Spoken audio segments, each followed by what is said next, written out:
Testing. Testing.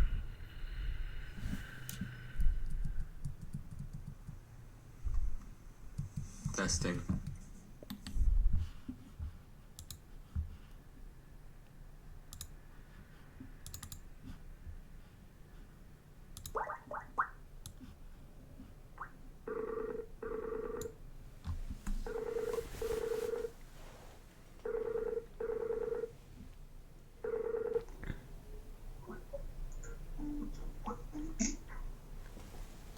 Hey, Rick. Hey, yeah. Hey, how's it going? Pretty good. It's good. So I'm liking so the goal with getting rid of those pauses Mm-hmm. was because I was seeing, like, over the last few days, I was seeing, like, a chat or an interaction start to happen, and then the pause from the server would, like, blow the set. It would blow out the little chat. It might cause like 90% of the people to leave the chat, and then the last remaining would just disappear because it was boring. Yeah. So I'm seeing today, I'm really happy about this, that there's like pretty continuous activity just all day long. I noticed some gaps, but pretty much just stuff happening all day. And I think that if we keep making things more and more stable, we can probably just keep growing this. It's like a snowball. Mm-hmm. And the more stable the thing is, the more the snowball can kind of build up. Yeah. Great. Awesome.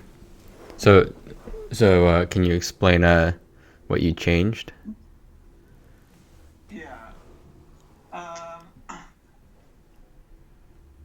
So I was just trying to make sure I understood like what was causing the buildups most likely. So I put a bunch of counters in there that count every single incoming and outgoing message. And then I found that at first I forgot to count the outgoing messages. I was only counting the incoming messages to the server. Mm-hmm. And that's why I wasn't finding the culprit. So then when I started counting the outgoing messages, it was very obvious that the audio packets were getting out of hand. Like the number of audio packets that's sending out is getting out of hand. So, yeah, I limited... What I've done as a makeshift fix for this is just limiting it to like 8 simultaneous audio streams, and it's specifically the last 8 people who have connected. The rest won't have audio. Mm-hmm. Now, as a long-term solution, I was actually thinking this might be a good place to like actually bring in like Elixir to build an audio server that scales arbitrarily large. And that's just like a decoupled component that just handles the audio. That'd be So cool. it's all custom code anyway. I know exactly how it's written, and we could redo it in a distributed manner. Yeah, that'd be cool. Where would I find that code? Right now, all of the quote audio server is you can search for like, let me see. Oh yeah, just some like chat. Wait a minute. Audio sample is probably the keyword. Audio underscore sample. If you search audio underscore sample, you'll see where it receives message server UDP. So it receives a UDP message. It sends out a socket.io message. That's really all it does. It does it kind of carefully, try to make sure it goes to the right people. It's pretty much all contained in one function, one handler. It deals with audio underscore sample. Okay, let me take a look.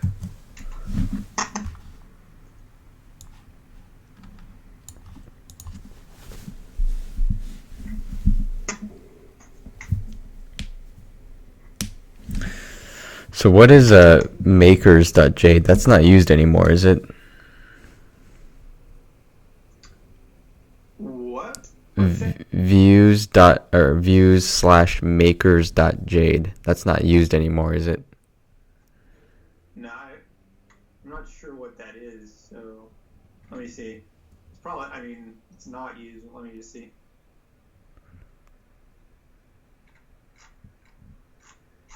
Huh. Yeah, I don't know what this is. Okay. Looks like another version of the index page, kind of. Yeah.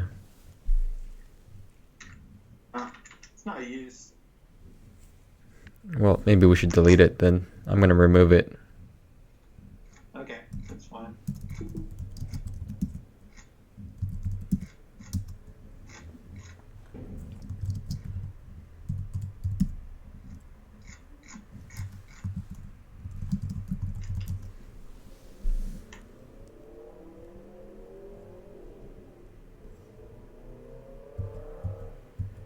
Is there a route that's associated with that? Let's check. No, I don't see the word makers anywhere. Okay.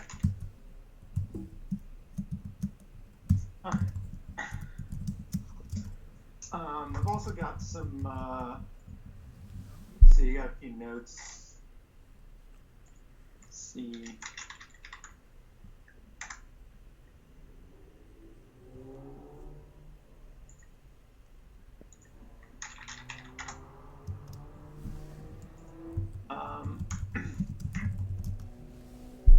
So some key feedback came in from Terry, Skippy's Uh-huh. for the last week and a half or so. She had to go to, I don't know, she's traveling, so she had me pick it up today. Obviously, we've got the unwanted people issue, Yeah. kind of obvious. I think we just about got enough users that we could start creating a whitelist as a really quick fix. Because I noticed like Geo Robots on there like a lot, and there's a few others that are like on there a lot, which could kind of keep it active. Yeah. The whitelist. It probably needs to be so restricted. Like when there's a female in the house, it needs to be so restricted that you can't even see people unless you're on the whitelist. Like you shouldn't be able to interact at all. Because there's a bunch of weirdos and just people that just like stare and do weird stuff. Well, is that what she said? Or are you No, I mean that's exactly. I'm not making it up. It's like that's what she said. Well, how do they know that somebody's staring? Maybe the robot's just pointing towards her and nobody's there. Yeah, I mean that's a good point too. So that kind of freaks me out. So this is the one thing that actually bothers me about the robot behavior, which is when it rolls up. I've given this a lot of thought and I think I've come up with a way to stop this from happening. But the one thing that really bothers me is when it like rolls up and it just like sits there quietly for long periods of time. And it's just like unnerving. But especially for a woman, I think it's unnerving. And I think, especially like if it's on a robot that we need to trust, if it's like at somebody else's house or whatever, it needs to like go to sleep if there's no activity. And the user should also be able to see if it's asleep or awake. So let's say like after 30 seconds of inactivity, it just goes to sleep. So that instead of just sitting there like watching them for an hour in a creepy way, they can see that it just either goes to sleep or there's an actual interaction happening. I mean, that's interesting. It's interesting thought. Um, I mean, I mean, I mean, I mean, it's like you're putting it's like you're making it only so that to use this website there has to be interaction, like like there has to be either chatting or movement or something, and I mean, geez, I don't know, I can't find my words today, but so you're saying like we should discourage the robot. I mean, just like being a stationary webcam. Yeah, it's strange to me that we would discourage anything. I know, but again, I'm just saying this is only in environments where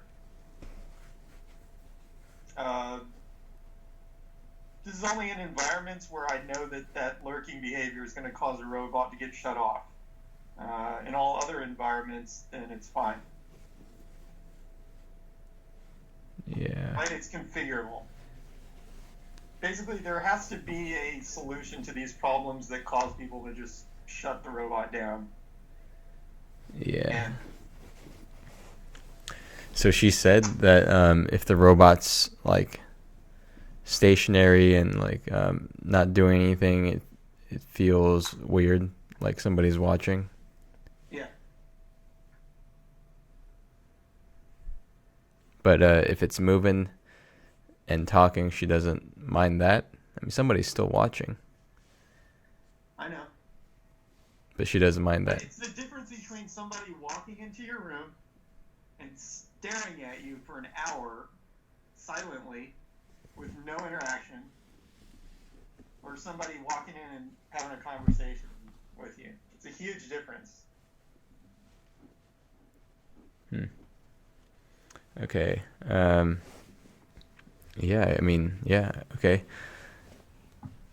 I mean, like on Twitch or anywhere that you're live streaming, YouTube, same thing. It's like people are sort of just staring at the person. There's no interaction for the most part. I don't know, but I mean, what else does she say? I mean, maybe I'm just not understanding something, but I don't know. Well, I mean, I think the fear is that there's a bunch of guys on there doing perhaps naughty things, Okay. just like having impure thoughts while staring at this, person who's female and whatever.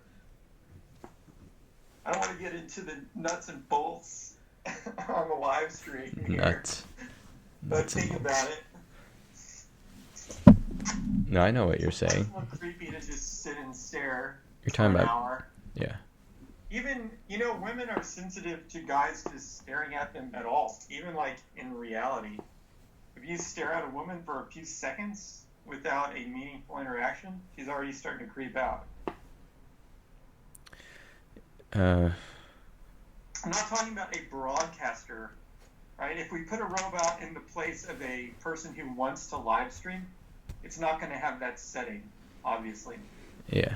This is specifically for we're putting it in people's houses. They're brand new technology, just trying to find some almost random users, just a way to stop that weirdness from happening. Okay. I might use it myself too because I actually don't want them driving up and staring at me for an hour. But some people might enjoy that. So it's a personal thing. That's what I think. I mean, the robots are a very personal thing. It's like the way that different people can want to configure them is just going to be different. I know you actually use the robot like a live streaming tool, I think, and you actually want it to hang out. That's fine. Yeah. Just different strokes for different folks. Okay. I mean, yeah, I mean, I suppose I guess any feature could be is just additive, and you could optionally turn it off or have it on. It's just, I've always thought about, I guess maybe more recently, I've thought about the product as a broadcaster's tool, sort of like the same demographic, like Twitch or like the people in Asia eating in front of their webcams. But yeah, if we want to also target like just regular people, but if we want to target regular people, it's like there can be a whole bunch of things that we can do, or a whole bunch of things that we may need to change. No, not really. I don't think there's. Well, I think there's actually. Okay, let me take that back. There's probably a lot of things that might change or be needed in general. I'm just saying, we need more robots out in the field, and yeah,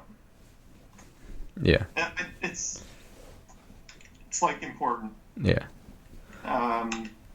The other thing is the robot's self-destructing, but that one we can actually add some, in the future we can add some more stuff to actually automatically protect them, but for now I think, like if they're whitelisted, that's going to help. What do you mean self-destructing? You mean like flipping over? No, like driving off of cliffs, driving down a staircase or something. Oh. I don't know, I'm not too worried about it. But whatever. That one, it's more of a, probably it's going to take longer to, with setting a, Yeah, I don't know. What to do about that one, except the rating system, the what do you call it? Community rating system, where people give each other stars, karma, things like that. You can also just detect like if there's a drop physically, stuff like that. But that's kind of long term. Like detect changes that take a lot of time to put in place. Yeah, you mean like detect if somebody made a drop, was the one that made a drop? No, you can. So a Roomba already has like a sensor on the front that measures the distance to the floor, and if it's too high, it just stops moving. I see. Yeah.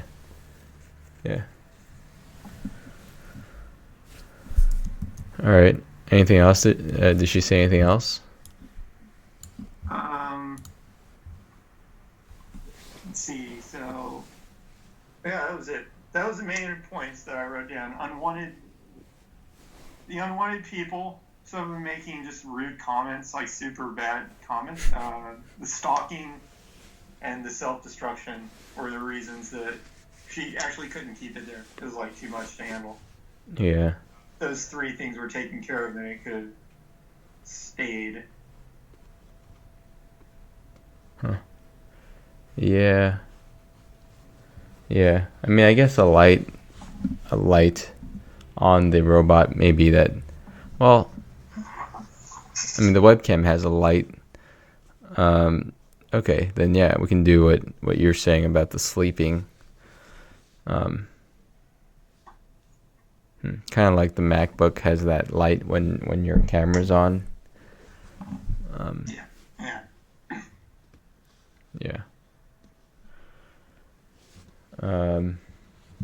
Yeah, I made an ad again on Craigslist, this time in San Jose, to see if anybody wants to take care of one of these robots.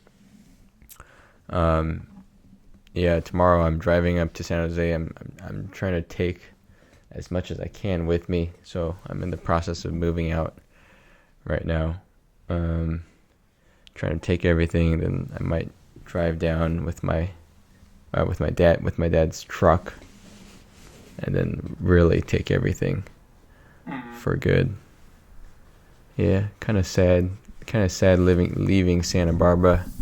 But you know what? Santa Barbara is too nice, and I'm glad that I'm leaving because I'd be spoiling it by living here.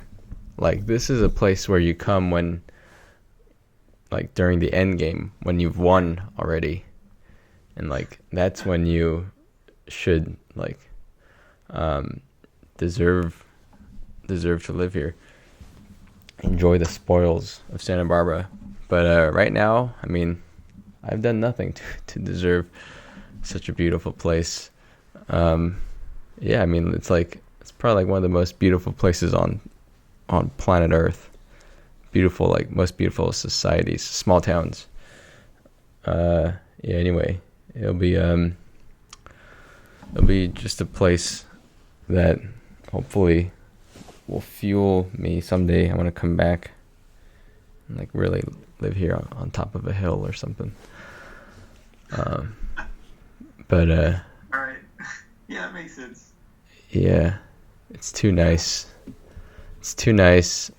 I don't want to live here yet. I don't think I've deserved it, but someday. I'm not a big fan of San Diego either. Someday I'll come back. Feeling. Yeah, I don't even want to live. I actually don't even want to live in San Diego or Santa Barbara ever, really. Why? It's too nice. Well, it's kind of like sterile.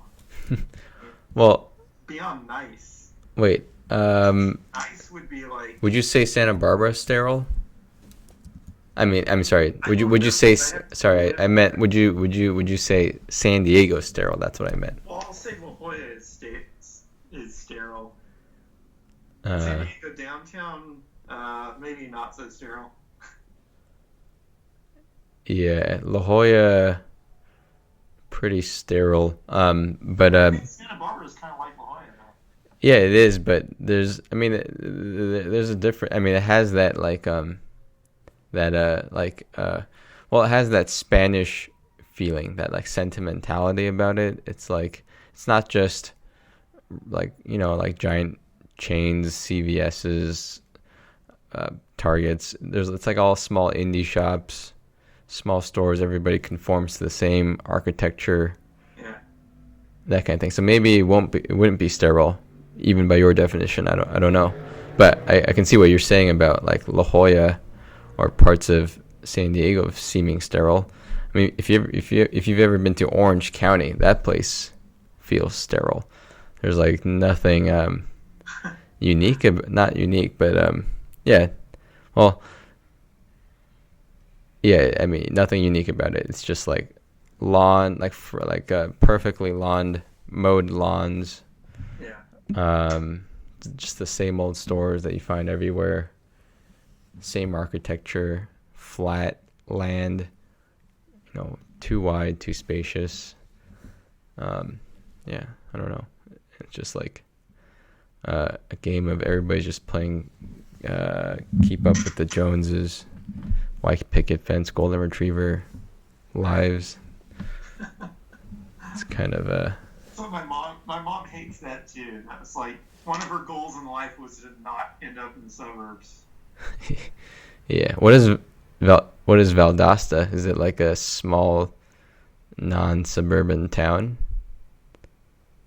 Yeah, there's really no such thing as suburbs in Valdosta. Well, maybe. I mean, I guess there's some sort of high-priced, kind of standardized communities that a few people live in, but and there's diversity. I mean, she lives next to a university, which is barely big enough to be a university. And a few miles away, there's like ghetto, and she's actually like in the city next to the university, not in the suburbs. It's kind of like almost a business district that also has residential kind of nearby. Yeah. I don't know how to describe it, but it's not suburb, that's for sure. I mean, it doesn't feel like that. It feels like kind of not kind of like a relatively low cost. You see houses that are like, they're not like all manicured. They're just like the paint's chipping off, Yeah. yard's all messed up. There's like a rusted car out front. Yeah. Another house next to it, like the university bought and turned into an office, and it's like still a house. It'll be like really well kept, Huh. and all this weird stuff. But Interesting. Valdosta. I gotta Google this.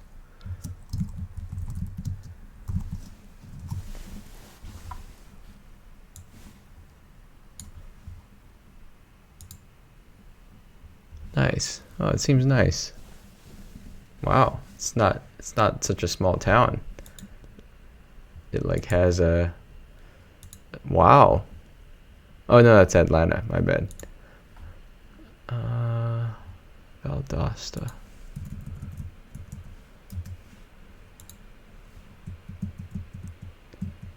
Oh, okay.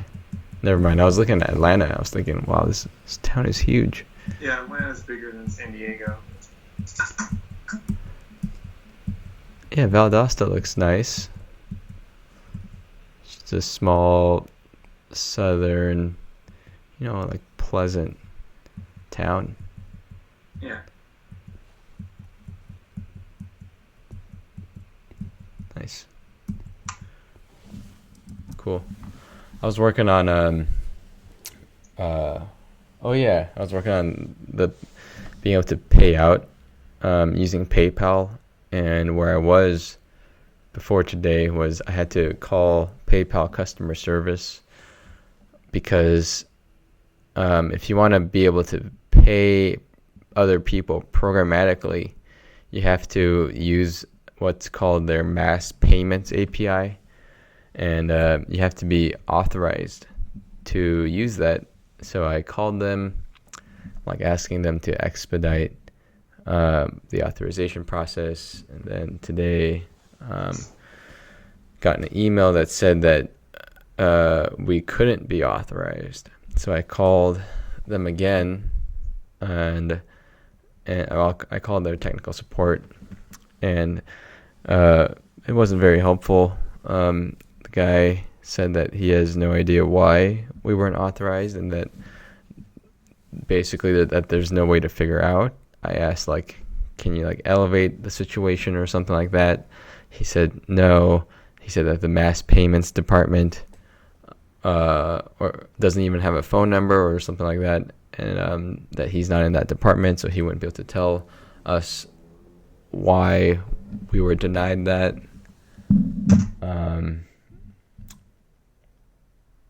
Yeah, and I was saying, like, is there anything I can do to use PayPal to programmatically pay people? He didn't even know what programmatically meant, and I was like, okay, I want to write software to pay people using PayPal's API. And he said mass payments is the only one he knows of. He says, like, well, anyway, mass payments is the only one he knows of.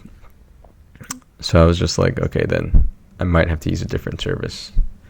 And he was like, yeah, you probably should. PayPal is like old news. Yeah, it's just Braintree is like the new face of PayPal. It actually supports PayPal's transfers. oh, okay. Yeah, then maybe If you want to use PayPal, I would say I recommend using Braintree. And if you're not worried about PayPal, then you can use Stripe. But well, I'll look into Braintree because I don't know. I the reason why we initially chose PayPal is because it seems like everybody has PayPal. It seems like the easiest way.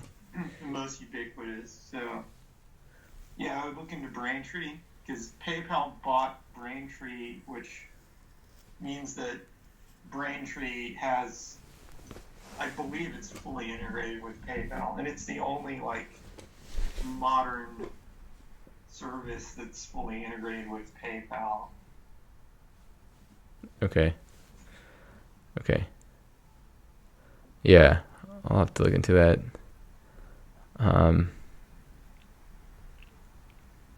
Yeah.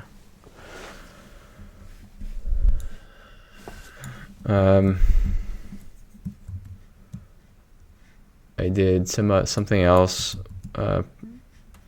small feature. I had left the being able to get notifications when you receive credits. That was unfinished, so I finished that up. That's cool. Yesterday finished the reverse SSH. So now, I mean, once all the robots update to the latest code, if you give it out to somebody, once it connects, when it connects, you should be able to run on the web server in the scripts folder. There's both a start reverse SSH and an end reverse SSH. When you start it, you might have to edit the start file because the robot ID, I believe, is hard-coded in there. So, like, if you want to connect reverse SSH to zip, you got to edit that file, put it in zip's robot ID, and then run that file. Run that script, and then you can reverse SSH, and then the end one just closes the reverse SSH session once you're done. Yeah. So there's one script to start it and one script to end it? Yeah. Okay. Yeah. Yeah. Okay, cool. That's really good. Wonder if I can get that installed. I don't know if I'll have time to get it installed on Timmy. I gotta catch a plane on Thursday. Oh, are you going back for Thanksgiving? Yeah. How long are you gonna be there? Let me see. I'll probably try to bring the robot with me when I go there. Yeah, that'd be cool.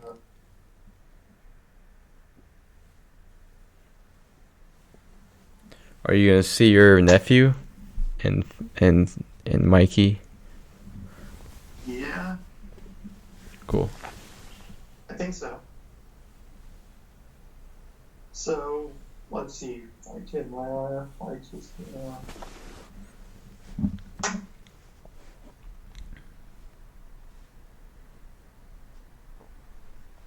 Monday. So leaving Thursday, flying back Monday. Cool. Yeah, I'm leaving tomorrow. Yeah.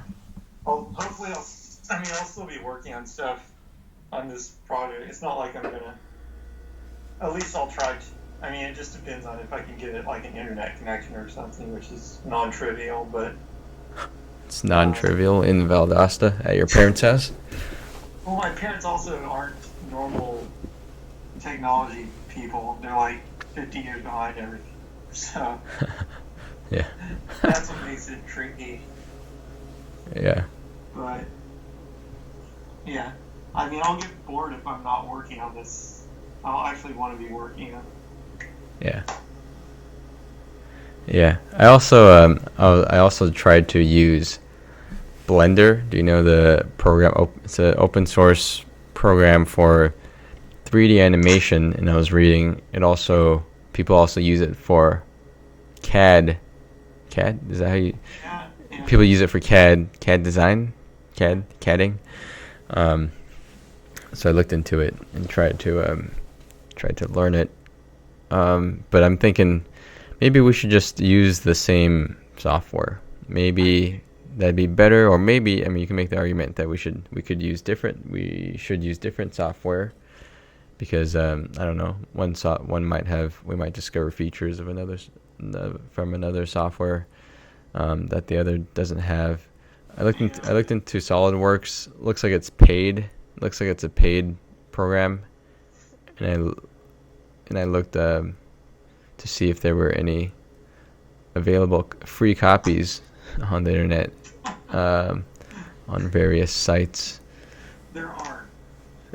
Did you say aren't or are? There are, positive. There are, but Windows versions. I didn't see any Mac versions.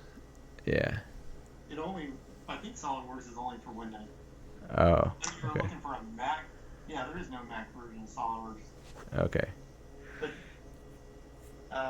yeah, I guess you don't have that thing that lets you run Windows on your Mac, do you? Boot camp? No. No, there's like one that you don't even have to reboot. It's like VMware? it's something else. It's like maybe Parallels. Yeah, You can just like Parallels. run a program and it pops up. It's like It's pretty painless. That's what people use at work. You just Yeah. like to run the Windows program and it Yeah, pops up. yeah. I mean, I used to have that. I deleted it because it was taking up too much space. But I used VirtualBox. And people use Parallels. I mean, that one's popular. But VirtualBox is pretty simple to use too. I used to have a few. Well, they're virtual machines, like for Internet Explorer testing. But that's pretty painless. I suppose I could spin one of those up. Yeah. Well, let me just Google SolidWorks. Maybe SolidWorks alternative. Well, yeah.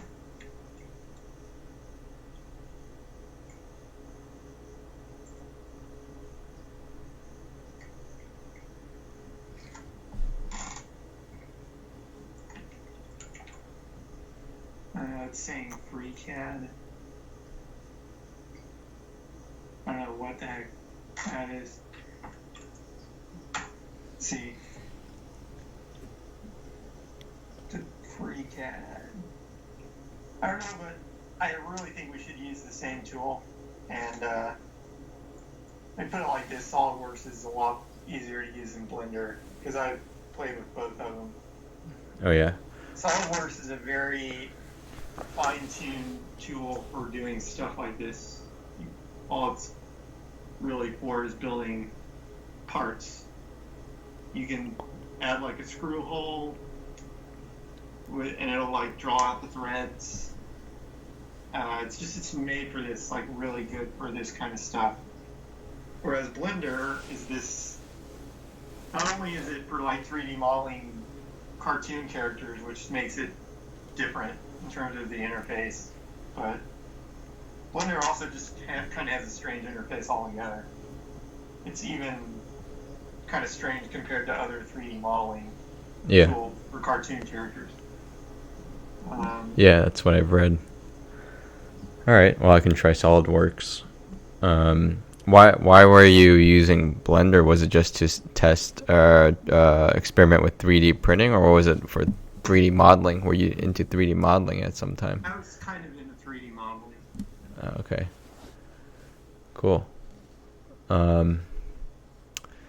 Yeah, I mean, I'd like to run. My computer is starting to, like, become, like, dated. Well, I mean, like, I guess it's probably the same as your computer.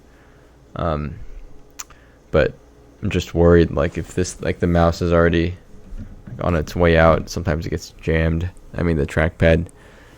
I might have to buy a new computer, which would, be a large chunk of money. I don't have much. A new laptop? Yeah. I mean, because the mouse pad's failing? Is that? no, I mean it's not my laptop. It's this is still Shiphawk's laptop, and I have to give it back at some point. Yeah. Yeah, well, yeah. So I started thinking about, like, maybe I should figure out ways to earn money. I signed up for Uber. Interesting. Yeah. That's smart. You could probably make enough to buy a laptop pretty quickly. Not just to buy a laptop, but for, like, Or whatever. surviving, basically. To pay everything. Food, rent.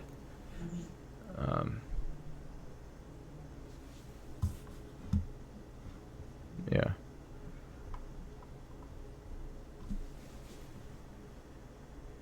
Yeah, I mean, it, it, I mean, it's not much per hour, so it costs a lot of time. Actually, I mean, I don't have any experience with it, but I wonder, like, let's say if it's like it pays. I've read it pays like $25 an hour, like on good days. But that's like if you're getting constant customers. If you're not, then you're probably like waiting an hour in between customers. So really, that at $25 an hour, I don't know, becomes more like $15 an hour or something like that. If you include just the waiting, just the hanging around in your car waiting for somebody to need a ride. So it may not be efficient at all. Yeah.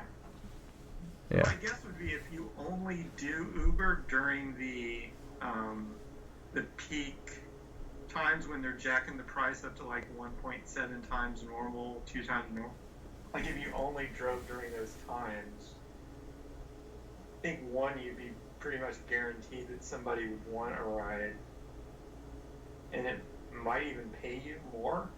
Yeah, maybe. During that time. Maybe. Yeah, we'll see.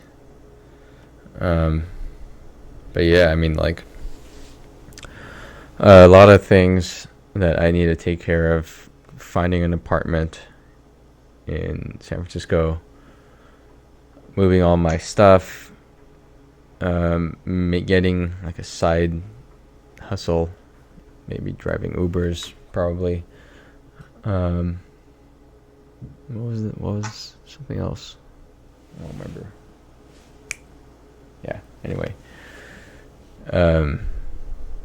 Yeah, gotta move. So. Yeah, that's something I need to take care of.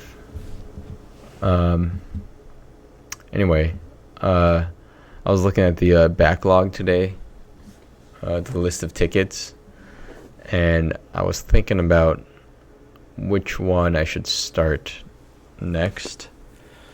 I was thinking maybe about starting the being able to play or being able to say the chat text to speech on from the Raspberry Pi instead of the Android. I was thinking maybe that, because then if we can get that done, we can also do the celebratory noise when you get a donation. Yeah. So it's either that or there's. You're saying you wouldn't want to write it for. You could do it now. I mean, are you saying you wouldn't want to write it for Android and then have to write it again for? Oh yeah, That's what I meant. Well, I mean, maybe if it's more trivial than I think it is, because it's not. Because I wanted to play like some kind of, I don't know, jingle song noise. Would that be fairly simple, basic? Yeah, it'll be simple. And this brings up the whole topic of like, it's another thing. Do we want to actually use the Raspberry Pi or the Android? I think we should just use one or the other long term. Yeah, I thought. Which one? Well, I can make an argument that the Android might be better. Why is that? Because it just has so many components on there. It has the touch screen already on there. It has cellular access, the Wi-Fi component, the processor, an entire array of sensors, a microphone, and a speaker for like $60. You get this package of equipment that I don't know how you could buy like in pieces at that kind of cost. I mean, I don't know how you could even get close to buying that many things that efficiently. And that's even assuming you don't even use like the 2 cameras that are on the phone. Yeah. So I'm not a huge fan of I mean, I like having just a regular Linux system that's running plain old Linux. That's what I like about the Raspberry Pi. Android is like its own little thing.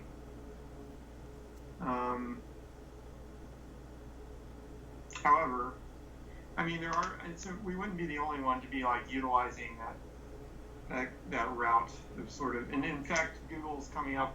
It's got this thing called like Brillo, which is kind of like Android for IoT devices rather than phones. Really, Brillo? Oh, Jesus Christ! It sounds like Google has recognized that the kind of the Android flavor is going to start being used on things other than phones.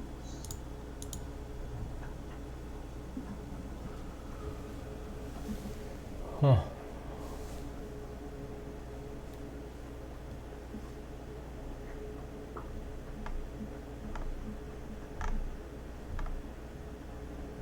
But I was thinking the main advantage is that the touch screen and stuff is already there. So if we 3D print a nice body that has like a square hole, Yeah. the touch screen, and it'll hide the phone except for the screen. And then you have a very inexpensive module that does like everything for the cost of one Android phone. The only thing you have to add is the motor controller and stuff, but I mean,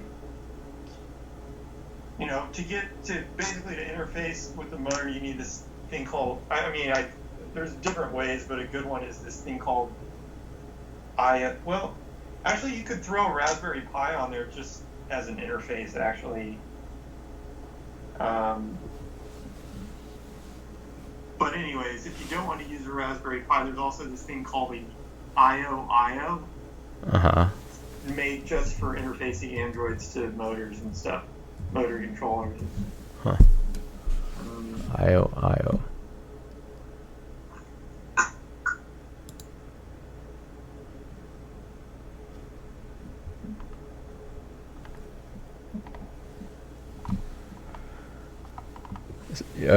Okay. So yeah, I didn't realize. I didn't realize you meant replace the Raspberry Pi completely with the Android.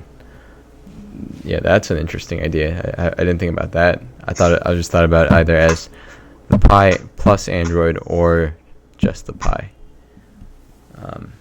Yeah, I was a little torn, but I'm starting to go more towards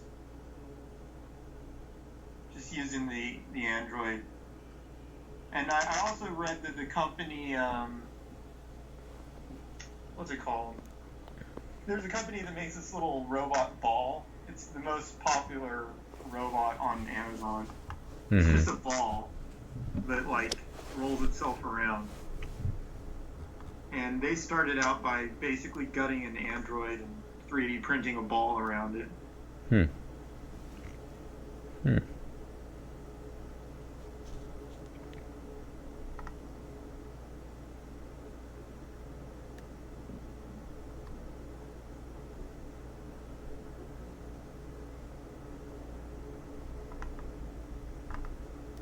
Interesting. I mean, how difficult do you think that would be? Like what kind of time frame do you think it would be to create basically another prototype, but using an Android as the main or as the only chip, using the Android instead of the Raspberry Pi, interfacing with the motor controller. How would that even? It's not that bad. It would only take a few weeks of focused work to switch that out. Uh, few weeks. Well, what about the sending of the video of I mean, the? if you like, if I'm assuming if I were doing it, and like I'm also working, and I mean, so in the time that's remaining in between, it would Yeah. only take a few weeks. Like if I guess if I had 100% of time, it would go even faster. But Well, I'm just thinking about how the sending of the video would work. Um, like, I mean, it's probably not trivial, right? Um, I mean, it's not like less than 10 lines of code or anything. see something real quick. I'll look up FFmpeg on Android. Yeah, so they have an FFmpeg for Android, so it's only a matter of making sure that you have the command set up correctly and the FFmpeg module set up correctly on Android to get the streaming going. Yeah. Yeah. Huh. Interesting. Okay. That's an interesting thought. Um,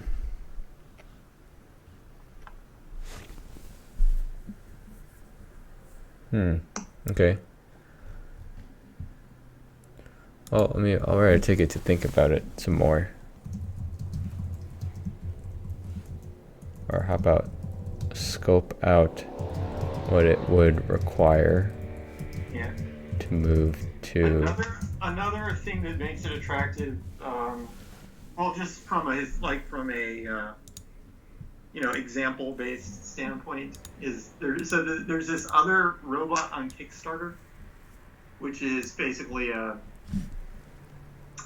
it's a tablet that's stuck on a stand. It's kind of like a beam. So they took a tablet and stuck it on a movable stand.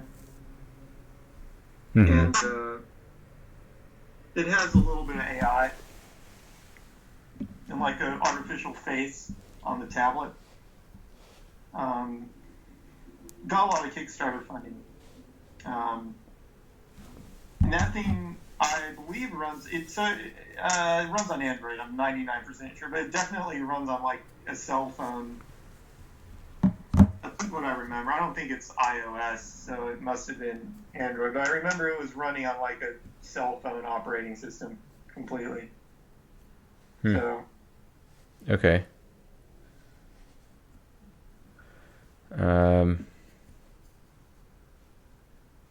Yeah, what would be the cons?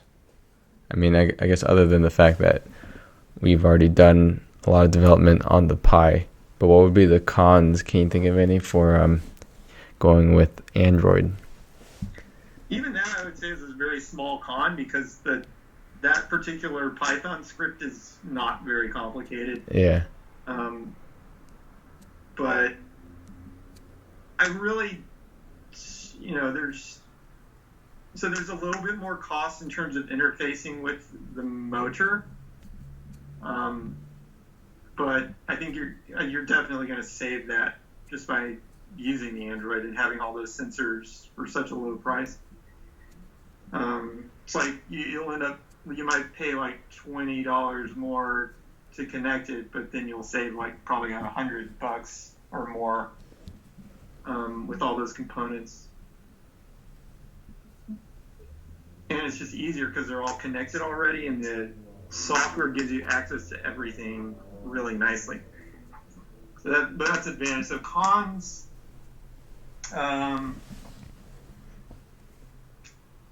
mean, there aren't really that many cons to it, other than it's not.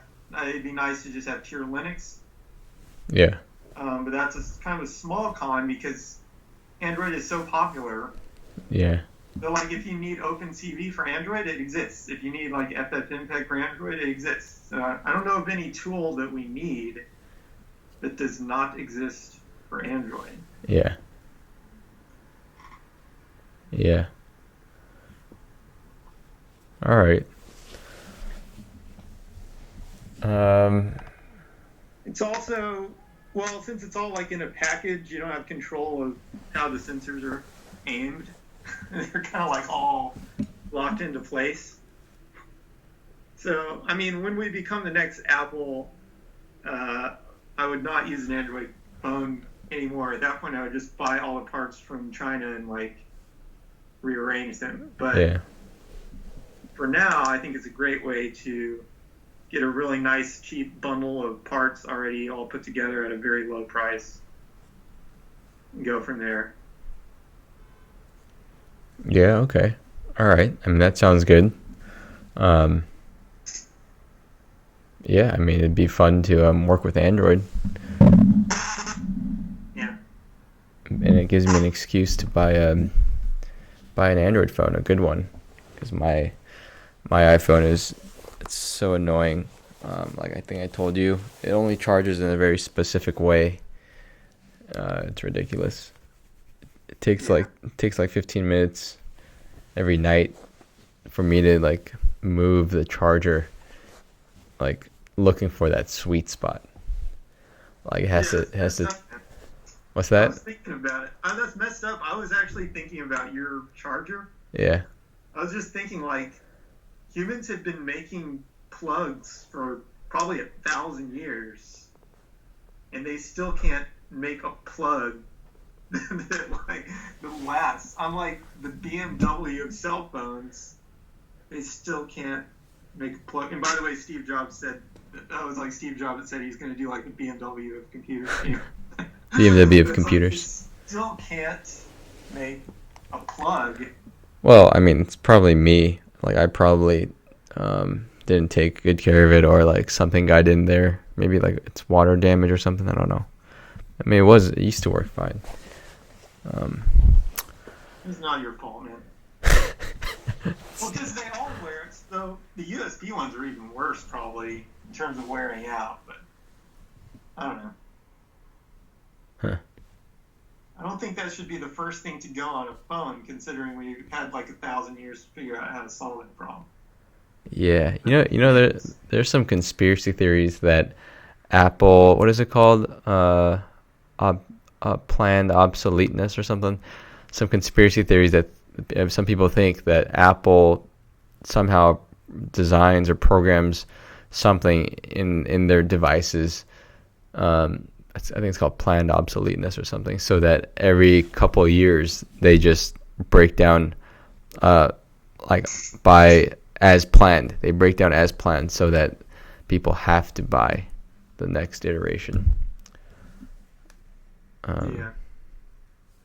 I Yeah, don't know. maybe they put a time bomb in my charger, so that The it charger breaks today. after a couple of years. Yeah. I would say that's. I mean, I think light bulbs.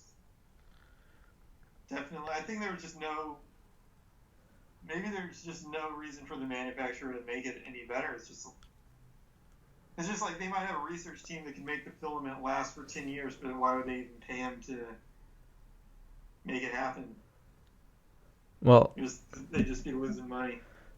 the Philips Hue light bulbs that I have, these change colors like with an app on your phone, but they have a warranty for like 10 years. So, I mean, somebody's doing it for 10, like guaranteeing it for 10 years. Philips. Yeah, I mean the old incandescent industry got disrupted by LEDs, which makes everything I'm saying like thing of the past. But Yeah. for like a solid 100 years, these incandescent companies are like just selling people light bulbs that burn out really fast. Yeah. Known technologies to make the thing last longer, but it never really made it into mainstream. Yeah. And also cars, like there's some conspiracy theories that like why is it like an old Ford, like I don't know, like from like 1960 is more fuel efficient than some of the cars today. I mean, this is like true stuff. You can like, Google this. Yeah, there's a lot of old cars that are very fuel efficient, and then more fuel efficient than some cars today. Like, what happened? Like, why would we? How could we have lost that or not kept improving upon that? Maybe it's I don't know. Maybe it's planned. Maybe if it was too fuel efficient. Well, I don't know. Maybe it's like the oil companies that are paying for them to be not fuel efficient. I don't know. But those are some theories people believe in. Yeah. And there might be a little. I mean, I take it with a grain of salt. But the oil companies certainly do have a lot of political power. So, you know what they do? They actually have the government. I mean, they don't even have to do. I don't know if they're doing that or not, but they don't even have to because they've already got a really sneaky way of making people inefficiently use oil products, anyways. It's simply subsidizing gas, which is it's like super crazy. My brain is actually. You might have to check this to make sure it's true because my brain is saying this is crazy, but I'm basically certain that it's true. They like instead of like Europe, which penalizes you for using up fossil fuels, the U.S. subsidizes use of fossil fuels. So not only is the oil company sucking money out of your taxes without you even wanting to buy this stuff, they're automatically just sucking it out of the economy. But they're artificially reducing the cost of gas so that it's difficult for other alternative energy sources to compete with them. So just by doing that, I mean, they kind of win the game in an unfair way. Yeah. Yeah, that's pretty crazy. Yeah, I mean, maybe it just means like the oil company is deep in bed with politicians. Oh, definitely, man. So the whole Bush administration is like an oil company running the country for all those years. Yeah. Both of the Bushes Yeah. got most of their money from oil. Yeah. Huh. Yeah. Yeah. Are you do you believe in I mean what do you think about 9/11? Do you think it was do you think it could be possible that it was the US government that planned that did Well, that? I mean, anything's possible. The sun could explode tomorrow.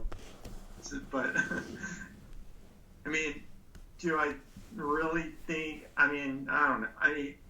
This is a classic one, so, I mean, there are people who are very upset with the U.S. government on this radio station called Free Talk Live, and on that channel, they don't even allow people to talk about that subject, really. They just shut them down because they're just tired of it. It's like, and it's not because they think it happened or that it didn't. They're just tired of people talking about it. And the problem with the topic is there's not enough hard evidence to say what happened either way. I have looked into it. I mean, I was kind of suspect. The problem is all the evidence that people came up with is not hard enough. And eventually somebody I was thinking, well, does it look like did the building actually, was there like a explosive in the building, Yeah. Because when it falls, it kind of looks like a controlled demolition. Yeah. It does. Yeah. I looked up, is this, what does an expert think? And, reputable scientists have done dynamic physics-based simulations that took, years to come out, showing that, yes, a plane crash can actually cause that to happen to a building. So, if somebody claims that the way it fell indicates that it was an explosive, they're probably wrong. At least the experts don't agree with them. Now, there are other considerations, it's well known that Al-Qaeda was created by the United States to sort of interfere with Russia, and then as a network, the United States sort of lost control of Al Qaeda and whatever. Then they wreak havoc. Whatever. That's like known fact. So whatever. You know, The U.S.'s hands are not clean, but I'm not going to say that they caused. I don't know. You know, I'm not going to say they caused 9/11. I'm just saying, you know, I don't think their hands are in general clean. They apparently found thermite in the rubble of the Twin Towers. Why would there be thermite in the rubble? Like, yeah, but it wasn't. It was like a chemical that could actually exist. I mean, I've heard that theory, and it has a rebuttal. You know what I mean? It's like they found a chemical which could be an explosive, but it doesn't have to be. huh. Thermite. Okay, hold on.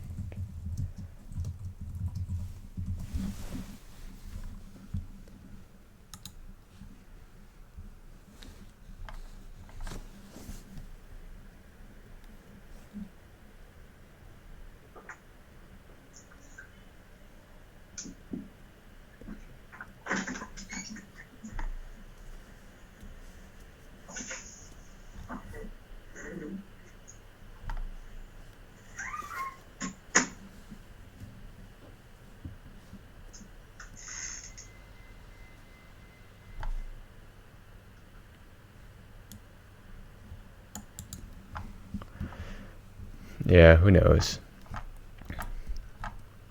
I mean, even the debunked explanations, like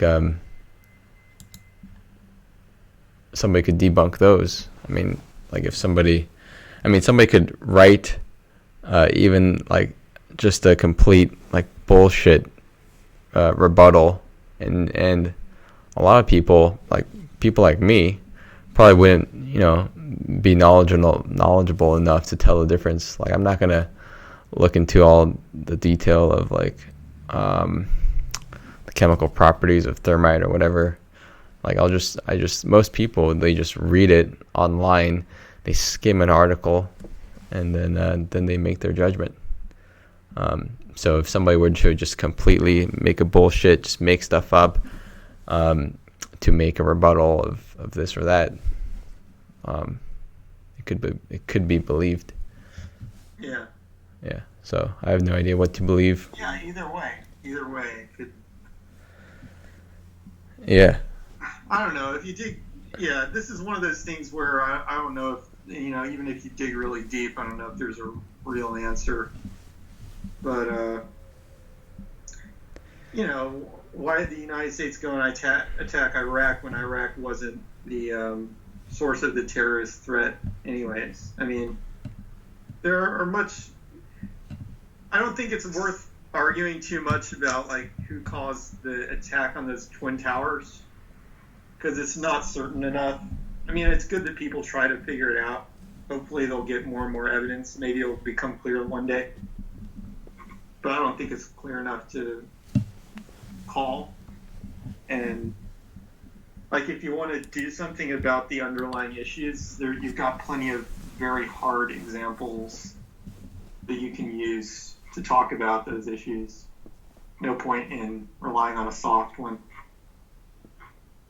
Yeah. Yeah.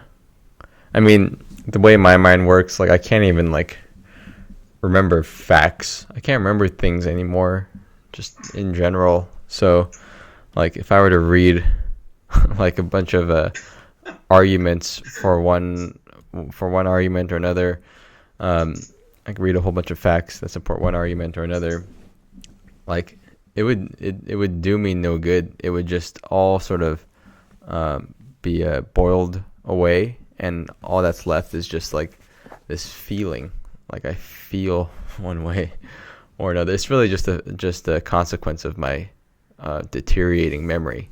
Like, I really I could study like all the reasons why like 9/11 was an inside job, and I could like read like at one point, like maybe during an evening, I could read a whole like hours worth of arguments and facts, but the next day I would definitely forget them all. So I mean, what's the point even like of having an opinion on things? At least for me, it's like I can't argue, I can't defend it anyway with facts. Yeah, just I don't know, just leave everything uncertain. Well, I mean, I'm the kind of person that can come to a strong conclusion based on research and then forget all the facts. Yeah. Right? Then when somebody, if I want to debate, I'm like, I don't really remember any, I think if you want to debate something, you almost have to really practice debating it, not just coming to your own conclusion. You got to know how to debate it, which is like a whole other blob of information. And just like readiness. Yeah. Which has nothing to do with coming to the conclusion on your own. Even though, you might be very accurate, but totally incapable of debating a subject. Yeah, no, definitely. That's a good point. If you, Peter King, like he knows how to debate, and he tried to teach me too. There's like certain, rules of thumb and like tricks you can use to seem better or to be better at debating. I can't remember them, but yeah, definitely. And you can always just before the debate, you can like try to stir your memory by reading, or just right before the debate, you memorize a whole bunch of facts, and then you can purge them later. But yeah, how weird like personalities are. Like, what is a human being if like we just if I just forget facts all the time. I form an opinion because of all these facts, and then like all those facts like deteriorate in my mind or in my memory. Like I don't remember them anymore. No, it's kind of beautiful in terms of the way that the machine's built. I mean, there's no way the brain could have infinite capacity, so it has to manage information very efficiently. And what it was designed to do is keep you alive in the Paleolithic environment. So, you gotta do stuff, but I guess sometimes it is important to debate things, and yeah. Well, but think of all the times when it's not important to debate, which is like 99% of reality as a Paleolithic man. It's like you gotta survive. Make sure your kids survive, collect food, build your shelter, XYZ. Yeah, the brain is magnificently designed to like throw away a bunch of details that don't matter and just kind of like distill information down to just a gut feeling that tells you what to do without holding on to all the facts. Yeah, no, that's a great realization, but it's so different than what mainstream media would have you believe. Like like the story, the mainstream story of personality or of life is like you're a person and you have like opinions about things, like when really, like for me it's just like I can in a period of time I can like study and like memorize a whole bunch of stuff and then be able to do things. I can like, I don't know, pass final exams. I could even ace final exams. I could program something that works, or I could like carry on a debate if I like studied something.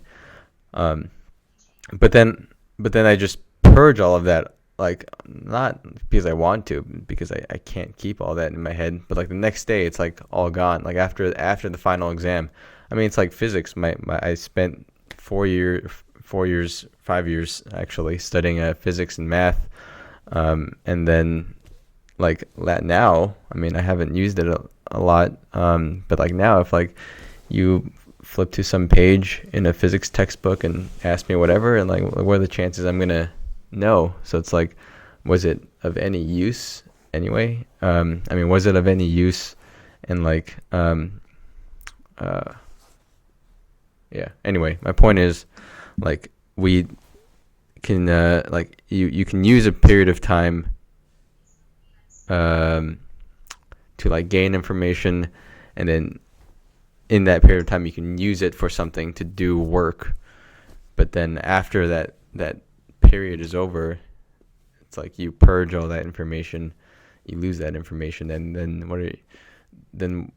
what are you at that point? You just like become like this like floating empty vessel that has no personality, like no history of knowledge, just nothing. You're just an empty vessel that has the capability, the potential to do work, and you can direct this vessel in any way. Like point this guy to a chemistry textbook, and then tomorrow you can ask him to solve a chemistry problem or whatever. But is he a professional chemist? Does his philosophy of life then become changed because of something he read in that textbook? Does he become like a different person, or does he just purge that, and then he just becomes that empty vessel again? I don't know. It's just like it's like an argument for like that we're like that you can become like a being without personality that just does calculative work. You just memorize a set of facts and then combine those facts later to do some kind of arbitrary calculation. Is that the essence of being a human being, or maybe it's being an engineer?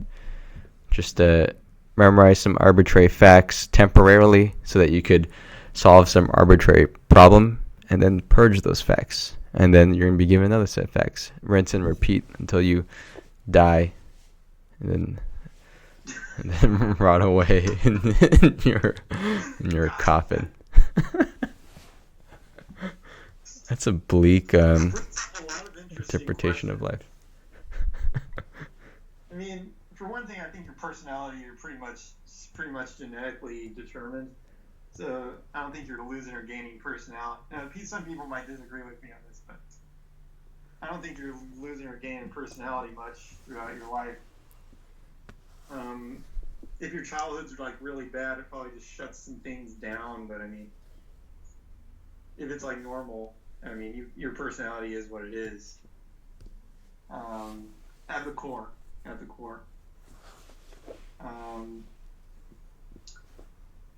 But as far as the thing of like, why did I put all this stuff in there just so it could fall back out? There's like two ways to look at that. One, and I think they're both important. Like, one, school is stupid because it focuses on, at least last time I checked, school is stupid. Public school system is stupid because they focus on that, just kind of like sticking information into the bucket and seeing if information comes back out of the bucket the same way. It's like, I'll put an information in, I'll put an algorithm in, let's see if it comes back out. Okay, it came back out. Put an algorithm in, algorithm out. Information in. They're just like checking to see if your brain has sufficient RAM, or like they can do basic calculations accurately or something. And they're just like wasting your neural circuitry, which is very valuable to you and the world, on a bunch of toy problems. Just kind of like verifying that it works. Some of it you retain, I guess it gives you some kind of knowledge that you can actually use in the future. Like, even you say you forgot physics, but you didn't, right? You could actually learn it faster now if you wanted to than you could without the jump start. Mm-hmm. Yeah. But yeah, I mean, you lost a lot of it, and that's like, I think that's the huge flaw of the education system, is that they kind of arrange it so it's like you learn all this time. You're building up debt. You're not doing anything useful for years and years. Just verifying that the circuitry works, building up skills you may never even use because you don't know what your career is going to be anyways. Finally, you get to the end of the thing. You know, you've the opportunity, even if you don't pay any money, the opportunity cost of the amount of time that went by is like $500,000 that you lost. Yeah. You could have just retired, and instead you got like this assaulted neural network. And at the end of it, you have to decide what you're really going to do, and then you learn everything on the job.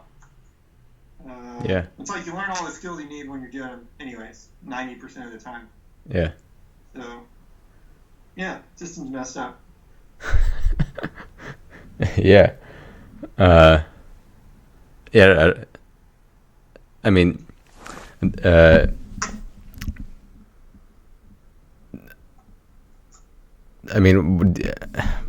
does that say anything about the fact that that like as human beings that we, I mean, like you were saying, the school system puts things in the bucket and expects things to come out a certain way. I mean, but so does work too.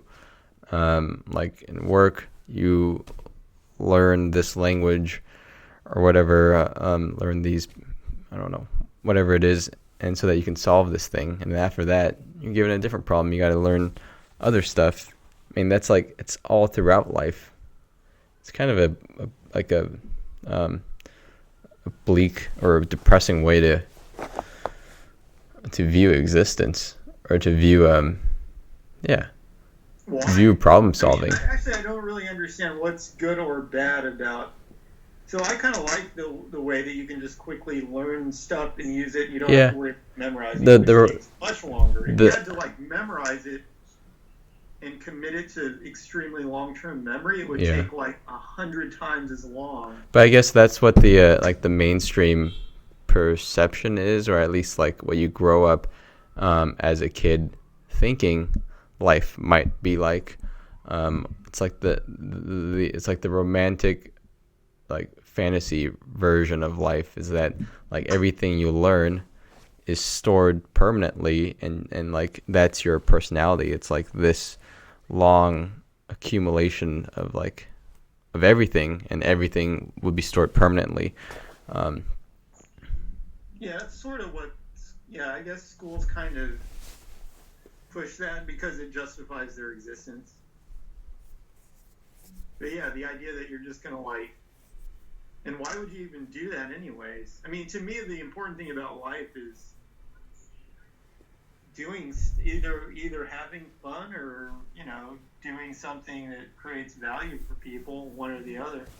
Neither of which requires you to remember stuff, and your personality doesn't come from that. Like I said, it mostly comes from your DNA. So yeah, they're just basically wasting your time, but it's in big businesses' interest to waste people's time so that they basically can't just retire. I mean, big business wants to be able to say two things. One, I need a pool of applicants that are smart and have no money. All right? If there's a bunch of applicants that are smart and have no money, then it's easy to hire people. Guess what? If everybody's like working on being an entrepreneur from the time when they're 5 years old, big business won't have anybody to hire. It'll just, like, everything will just chunk down into little micro businesses with happy people, self-employed. Wait, say that part again about why would it chunk down into small businesses?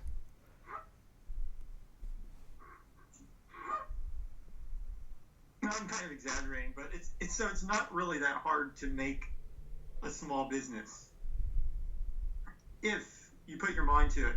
So, and this is not even legal in America, but if you started out at like birth, yeah, and all you did is work on making your own business, it's not even legal, you could almost surely have a business going. Yeah. I see what you're saying.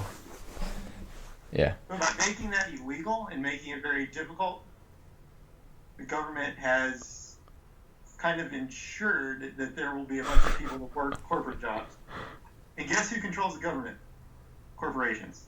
So, if you think that's an accident, well, I would say probably. I don't know if it's an accident. Maybe it might be a coincidence of the fact that maybe the reason why those laws are in place is because maybe, I mean, I'm not saying this is my explanation, but it's probably some people's explanation.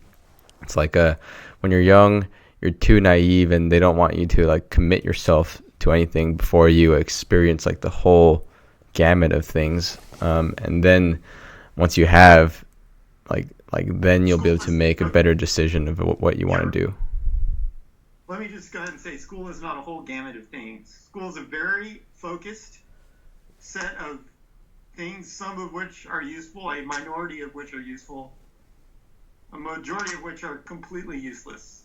Totally focused on completely useless stuff. Yeah. Yeah, but Because still, really, you like, don't know what's going to be useful until you start to get into things you're really interested in. And sure, that's not how school works. sure. But still, you're forced to experience literature, history, math, science, chemistry, all of that. Whereas if there were no laws, like maybe at like 7 years old, you would like devote yourself. All right, you would for whatever reason choose chemistry and pursue it like forever. And if you had experienced literature, maybe you would have been happier, like studying literature. I guess that's what their hope is, maybe to avoid. Um, I don't know. Um, but okay, what I was saying earlier is imagine if like you want to be a professional physicist or something, then your idea of how people work probably is that like you permanently everything that you learn like adds to your permanent record of like knowledge about the world, and that will maybe someday become useful to help you discover, your big discovery in your life. But if you move away from that interpretation of uh, cognizance, and instead think of it as like just short temporary periods of, it's like a filling up your RAM, your limited RAM. Uh, is RAM the right analogy? Is it cache? It's like L3 RAM or something. I don't know. Cache? I don't know. RAM. I think RAM's a good analogy. I mean, you know more about computer science than I do. That's what I was asking you. But yeah, you fill up your temporary RAM with whatever's necessary for that small period of time. I don't know, like a month or two. Well, I don't know. I can't give it a period. But then you completely dump all that knowledge, throw it away, and then fill it with a new set of knowledge. I mean, think about it that way, and then like consider like the impermanence that like means about your life. I don't know. It's just a different way of interpreting like cognizance or like your existence. Yeah, I mean, it's less romantic. Yeah, it's romantic to be this one like entity that's like progressing monotonically, like improving or whatever, rather than You are progressing. You're just okay. So when you train a neural network, it's a great analogy for a human. Even though I'm talking about like an artificial neural network. It's a great analogy for a human, even though it's not really the same. It's got a lot of the same principles on this level. Right? You take a bunch of examples. You're constantly feeding the neural network examples. It can literally take years to train the neural network to do things. And you're feeding it all these examples. You might feed it like gigabytes and gigabytes of examples over the course of like years to get the network better and better. And it's getting better and better all the time. But you're just throwing away all those gigabytes of samples anyway. It's, at the end of the day, all you really want out of that is the network itself. yeah, I mean, that's your personality, and that's how it's affected by all those yeah, example inputs. But that doesn't mean it has to like hold on to every yeah. example. That's a great analogy. I'm just trying to apply that to something as as specific as like solving a software problem, not like a computer science problem, but like just something in your applications not working. Like in that example, like the problems are always so specific. I don't know, like what kind of neural network could that possibly be training. I guess maybe about how to solve problems, how to Google things, big software patterns, maybe paradigms. But like the knowledge of like installing this library and I don't know, calling this specific function or trying this or that. Um, yeah, I don't know. It's not very. You can, what's the word? Mobile. You can't move that information much, like much where else. Jesus Christ, you can't do anything with that information. Like it's too specific. That's what a guy at work was saying. That's like he was having a bug, and then he's just like, "That's some point." Like this guy hated. He was more like a scientist. He's like a scientist, but he's hired to do like engineering work. So obviously he's conflicted. Yeah. And he's like struggling with this bug, or somebody was, and he was just saying, "Yeah, that's just like some point piece of information you could never use for anything else." Kind of upset with that whole thing. But actually, the thing is, so every chess game is different, right? You never play a chess. The board's never the same. Once you get a few moves in, right? The board's never the same. But a grandmaster chess player is still way better than a non-grandmaster. Even though the chess boards is always different. It's always like a point that's never going to exist in any other chess game. And I think the same is true for a good software engineer. It's like good software engineer, like a good chess player doesn't even think about the bad moves anymore. He's just choosing between a set of good moves. A good software engineer doesn't really think about the bad moves anymore. But he still has to deal with the current state, which will not, it's just a point. It's a point state that will maybe never exist in any other case. Yeah, a good software engineer doesn't think about the bad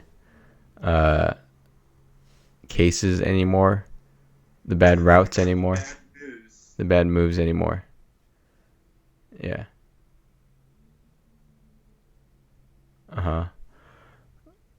And they only think about the good moves. I don't know. It's a slight exaggeration, but it's good enough to make a point. How does that fit into what you were saying about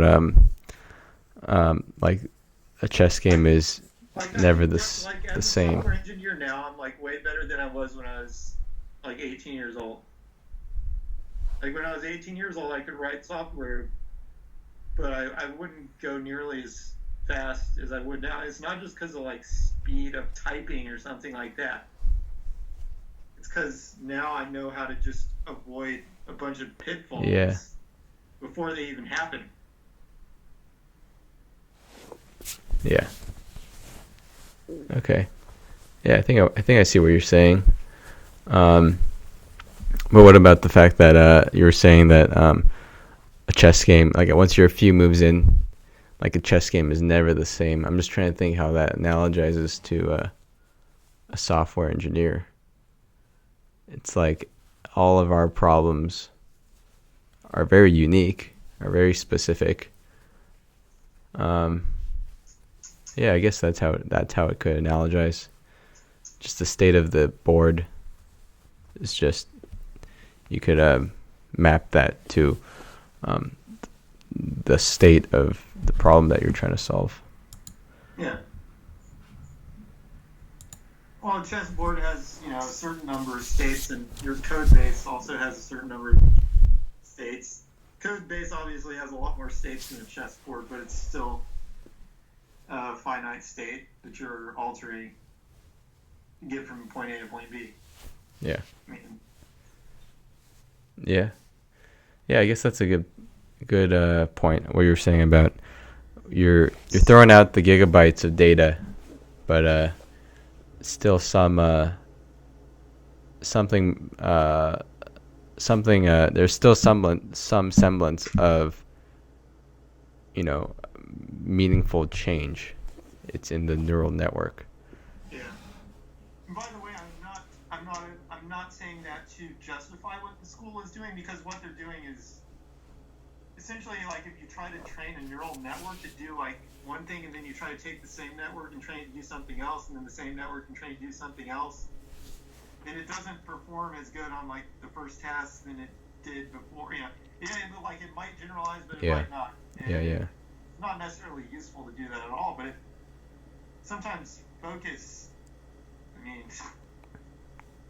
you can kind of focus. Now you can focus too much too, and that can cause a problem. Whatever. I mean, all the problems you have with humans, you can have the same one with neural networks. Like, if you overtrain the system on a too narrow of a set of the examples, then it won't generalize at all, and then it'll do really badly. If it's not like broad enough. And some neural networks are for very specific jobs, and some are for more general jobs, so they should be trained differently, and different people have different places in society, some more broad than others. I'm just saying the school system is kind of like a really crappy, from my experience, pretty crappy system. It's all over the place, doesn't take into account what your personality actually is to start with. Yeah. You know. No, you know what we were saying a few stand-ups ago. I almost called it a few podcasts ago because it's starting to feel like a podcast. But about how we're moving into the future, and that we are habited to use the past historical data to try to predict the future. But what people don't realize, it's like unprecedented things can happen in the future. So you can't just use history. You can't just go by history. And I think school might be a good example of that. The school system, I think in the future, I'm hoping at least, and it kind of seems, maybe I'm just biased depending on the based on the forums I visit, but it seems like we're beginning to understand that, like, the old method of schooling is outdated, and that this new way of tracking somebody's gauging somebody's ability, just like through, I don't know if these are good examples, I'm just making them up. Points on stackoverflow.com, which questions have you answered? Commits on GitHub. What pull requests have you made for open source software? This is very like software specific, engineering specific. But even like answering, I don't know, if you're like a literary major or somebody pursuing literature, like the kinds of discussions you've had on like Quora or maybe some other literary or Reddit, things like that, and then you gain points. People agree with you. They give you an upvote. Like, that's a much more precise way of measuring somebody than a diploma. Yeah. And as we and as we go into the future, like maybe someday, like, the old school system just completely won't exist, and people will understand, like everybody will understand, that we can trust this online like reputation. But anyway, I'm like what I'm saying is, like, you can't predict the future, and unprecedented things might happen. It's like if you're a kid today, like a 15-year-old kid today, like maybe it wouldn't be that bad of a risk to not go through the traditional schooling system, and instead like focus on building up your Hacker News comment score, building up your this is such bad advice, building up your Reddit karma, building up your Stack Overflow points, your open source contributions, building software, apps, whatever. Good advice. If you're a software engineer, if you're that field is, just by the nature of it, it's more forward in that direction. Like, people will understand if you have a whole bunch of GitHub commits, or like you've contributed, or you've built a bunch of applications, iPhone apps. You've built a bunch. Like, if I were an employer, I wouldn't care whether they've gone through high school or college or whatever, if they built some awesome apps, then I would hire them. And I think there's more and more like people like that are thinking what I'm saying. So yeah, so I'm just saying, like, if you're a kid, remember, like, unprecedented things can happen. Maybe the trend is towards someday we can just rely on internet reputation. So maybe you don't need to go to college. That's bad advice, though. I should be worried about saying that. Look, all right. As Ty Lopez said, the educational institution is going down like the Titanic. It's gonna like take a while to sink, but it's already going down. Yeah. And Yeah. it's I think at the core, you got to ask yourself, why did it take so long for this terrible system to actually start to go down? And I think it's because there is so much pressure on businesses to be competitive now that rather than it used to be kind of waste 12, 15 years of your life doing all this stuff, and then you get your job, and it's just like you kind of learn the stuff on the job, and you do your job, whatever.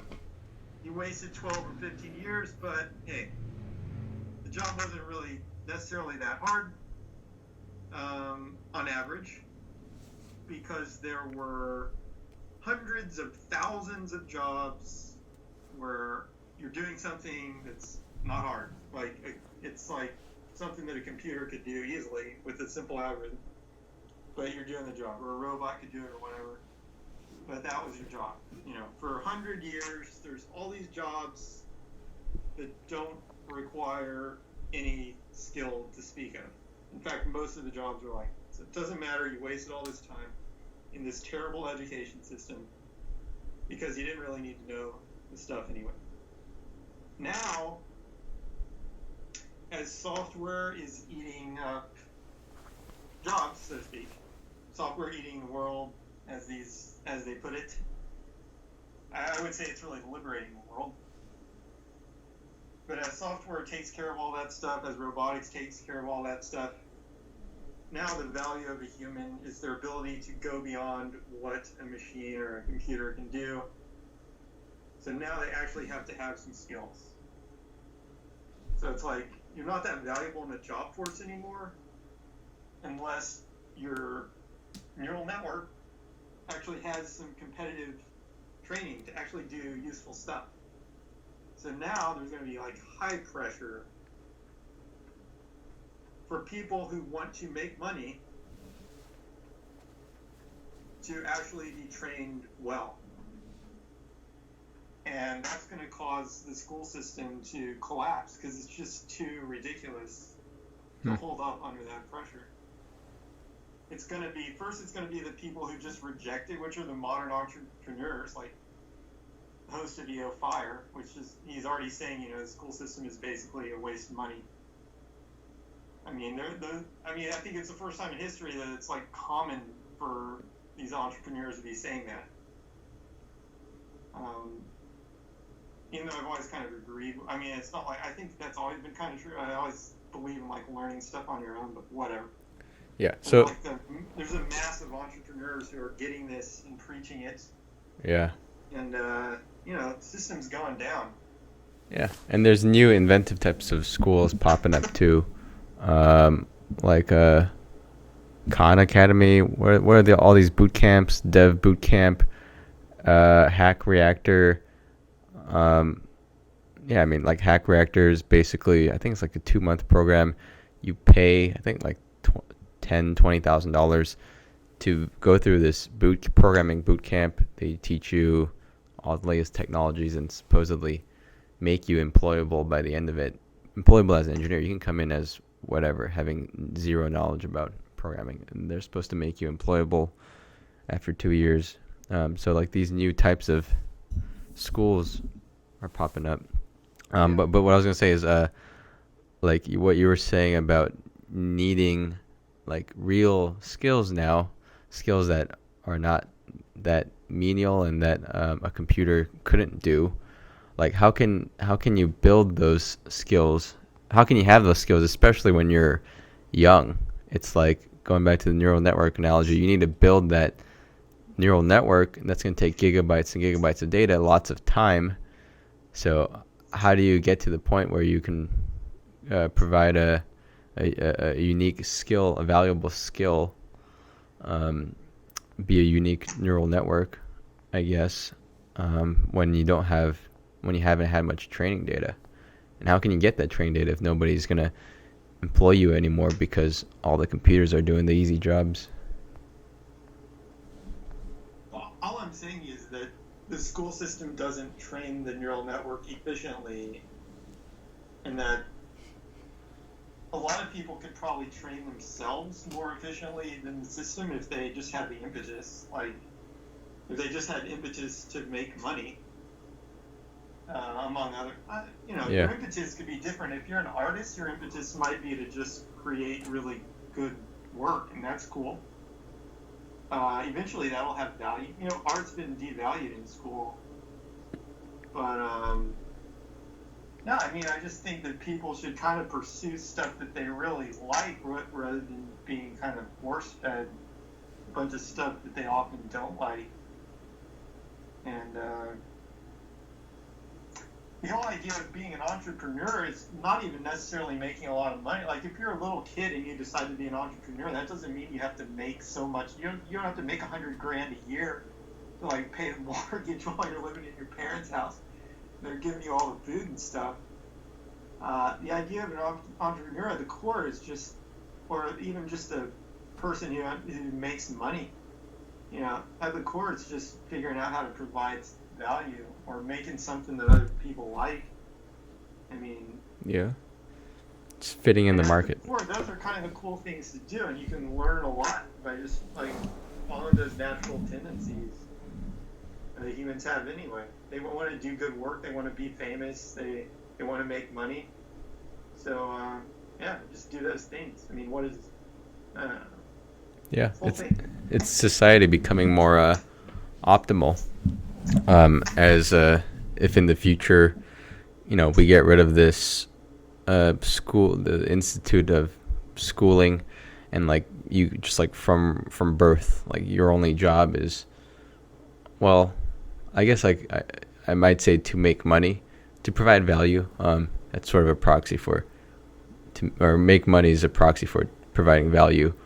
But if that's your sole job, then we're just becoming a little bit more efficient with that, not wasting these people's early years, these kids' early years, and allowing them to get a head start, or maybe a natural start on carving out their niche in the market, carving out a place in their market for them to provide value. It's just getting a little bit more efficient, the system of capitalism. If we were to remove the institute of like formal education, I would say a lot more efficient. Yeah, it gives you like what 10, 20 years, 10, 20 of your early young years back.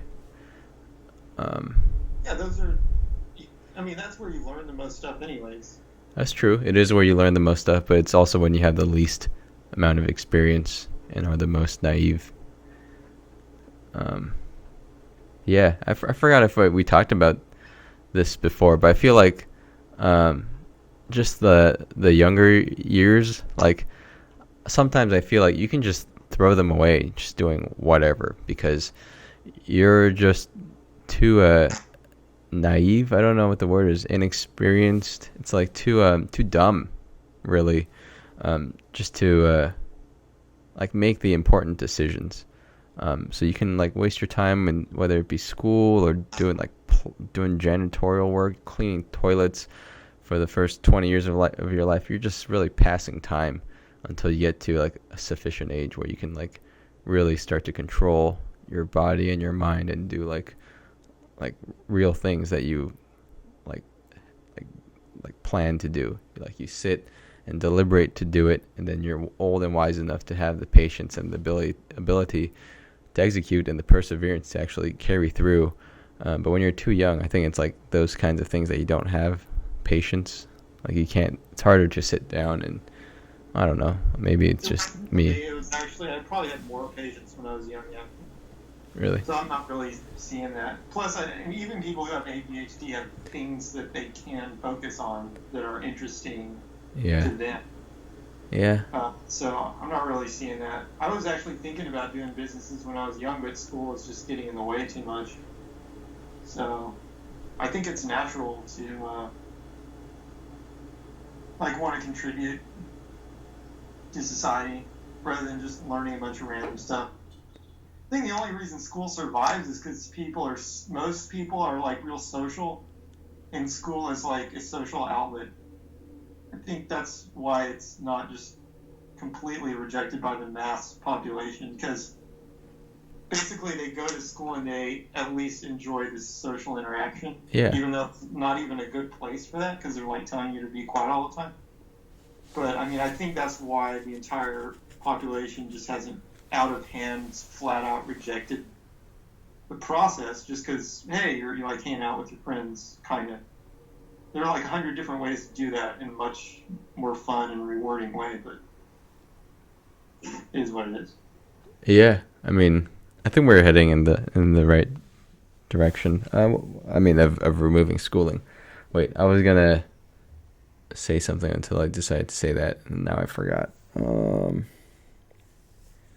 What the fuck was I gonna say? Oh yeah, like when I was a kid, like I wouldn't see myself. I mean, like I loved video games. I loved drawing, like kid stuff. Like what could I have possibly contributed? I mean, it's only like now that I'm a little bit older and like have a chip on my shoulder. And it's like now because of all this experience, like life experience, like maybe emotional experiences or whatever. Just because of all these experiences, now I have like reasons to want to do something, which makes me sit down and focus, and do that thing. But when you're a kid, it's just like, I mean, yeah, I don't know. I like just thinking about myself, like, I don't know. I probably would have just wanted to play video games all day, every day. It's like, if there was this, if we had this laissez-faire, just like system in place, no schooling, I would have just played video games until like my eyeballs fell out of my head, and like I would have turned into like, I don't know, somebody that just in my parents' basement playing If you're games. really good at it. That's true. But don't you think like an inordinate amount of kids would do that? Would just end up, like playing video games, and then all of them would try to become a professional video game player because that's all they would be able to do, having played video games so much. The equation slightly. Let's say you don't have access to infinite amounts of money.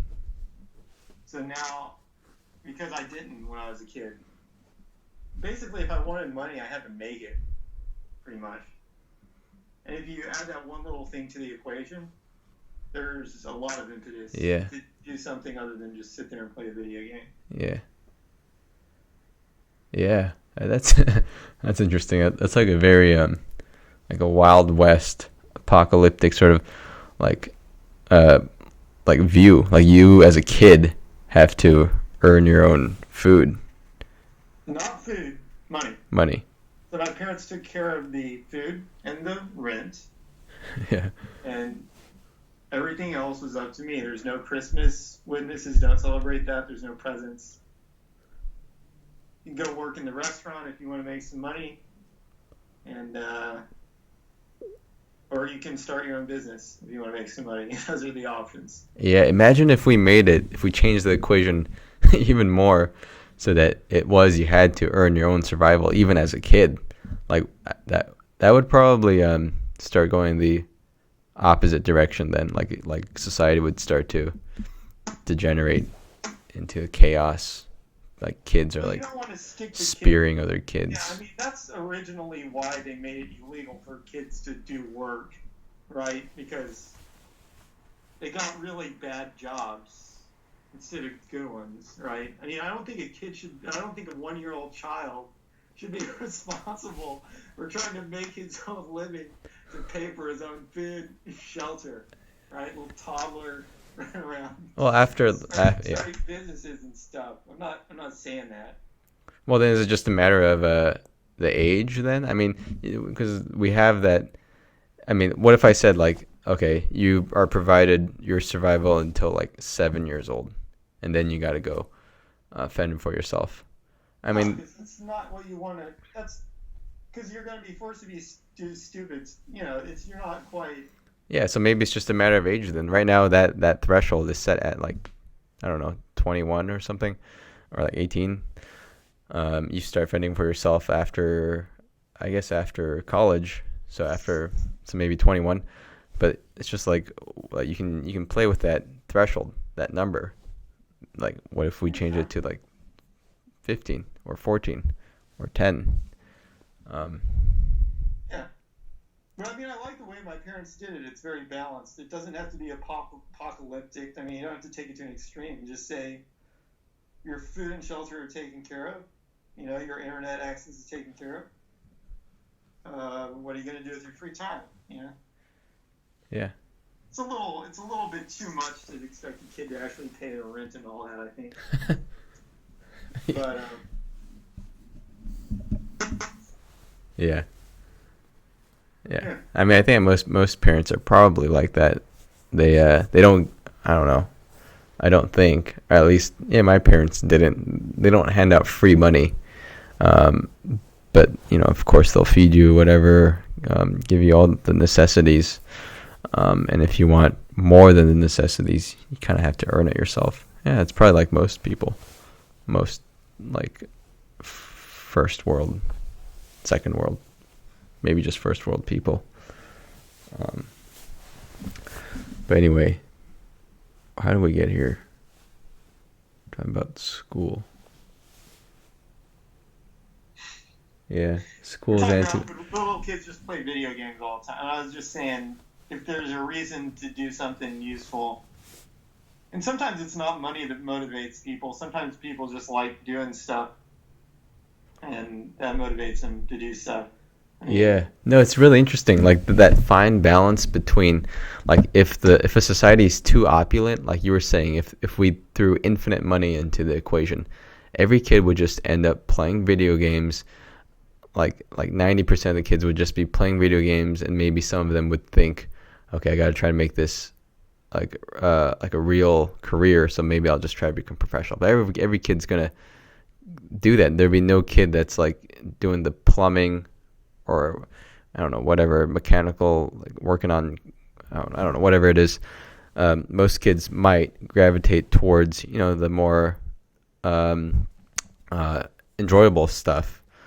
Whereas if you change that balance, change those parameters in the beginning in the equation and make it so it's less opulent and more like dire the situation, and like these kids have to uh, uh, ensure their own survival. They have to buy their own food, and then how society evolves out of that, it's going to be probably like I said, kids like killing each other, trying to like steal each other's money, and kids like robbing each other.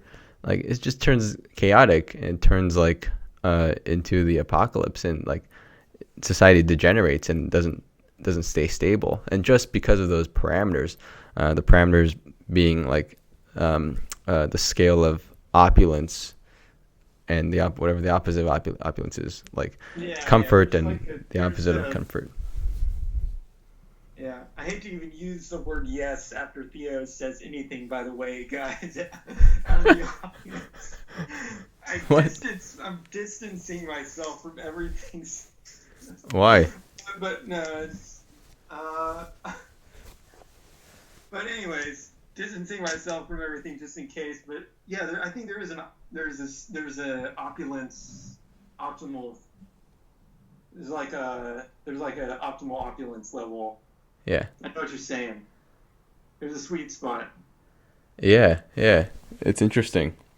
I mean, what's interesting is that like it has to hit that sweet spot, or like it completely diverges to like it's like two attractor points. I don't know if that's the correct term, but it's like everything converges to everybody playing video games in the Matrix kind of thing, or it converges to like an apocalyptic. What is it?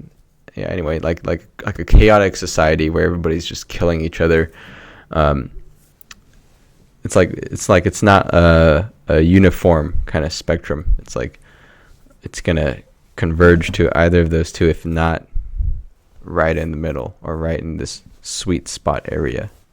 Well, I don't know. I don't know if any of that's what I said I'd agree with anymore.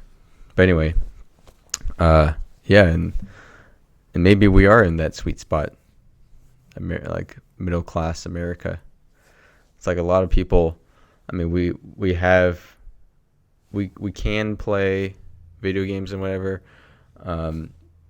but yeah, like a lot of our parents also give us that impetus to be creative, and then we eventually learn that we want to be contributing members of society, and we try to like start companies or like get PhDs or whatever. So it's working all right. Yeah, I was thinking about like how finely tuned the world has become to create, entrepreneurs or just ideas and stuff in general. It's one of the great. This is what I really when I was saying that I remember like when I was saying that the idea of corporations and businesses is actually complicated, and you were like, no, it's not. It's like really simple. Stock value just goes up, whatever. I mean, like I think part of what I really meant there was it's like a very fine-tuned this whole corporate thing and this business thing and this capitalist thing is like this finely tuned machine that took thousands of years to finely tune, and we take it all for granted because we're born into it. But I would say it is complex. I don't know if it's like hard. It may not even be hard to understand, or it might. I don't know. But it's pretty complex and very well fine-tuned. And it's almost magic to the point that people are, I mean, in this day and age, they use it without even understanding. It's like they'll buy a stock and then wait for it to go up in value and sell it. They don't even understand what they're dealing with, what all this intellectual property and patents and all these inventions, not the inventions that are patented, I mean the invention of the patent system itself. All of those inventions over time like made all this stuff possible so that you could even figure out like how to reward a person. Yeah, but isn't the basis of all of that IP law, whatever, all of that equities, shares, the basis of all of that it boils down to something like if you own 40% of the company, then you get to have 40% of that company's profits. It boils down to that. That's what I meant by it's simple. Whether it's the equity increasing or it's through dividends, but it's proportional to what you put in. I think most people should be able to understand that. Split up. Well, I don't want to harp on that too much. Yeah, I would agree that like understanding the fraction part. Yeah, if you own, people get with no problem. Yeah, that's all you need to get. I was saying, if there's a company that's not, the market tends to assign the price to things. But let's say you've got a company where you don't know it, like people haven't assigned a price to it already. Right? It doesn't matter what the size is in theory. Mm-hmm.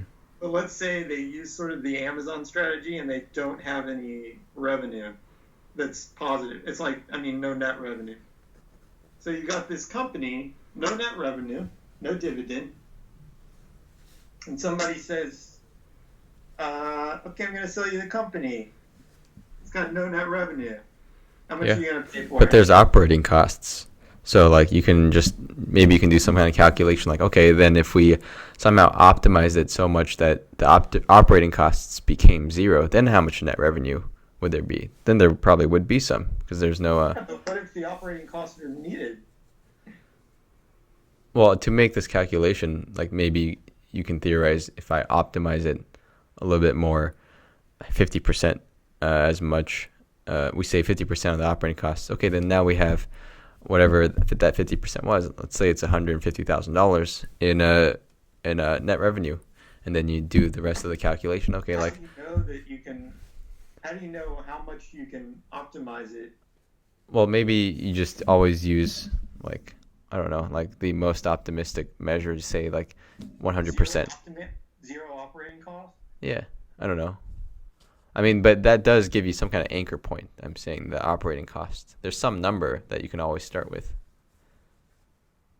To Well, I mean, it totally depends. Like, so if you have a very mature company like Coca-Cola, uh, it, there's like this big operating cost.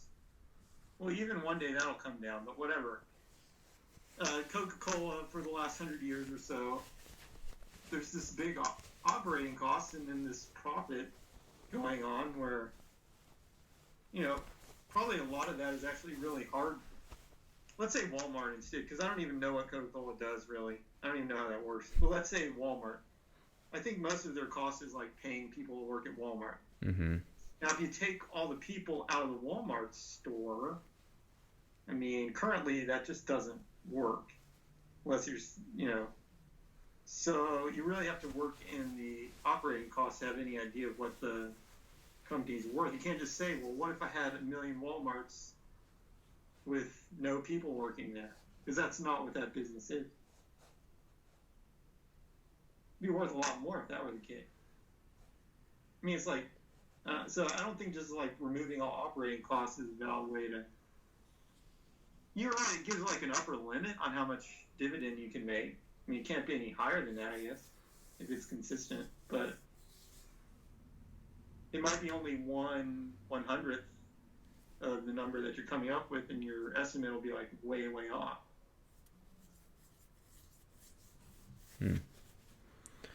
Well, I guess my point is you start with some number and you can probably, or you can try to connect it somehow to other numbers, the revenue or whatever.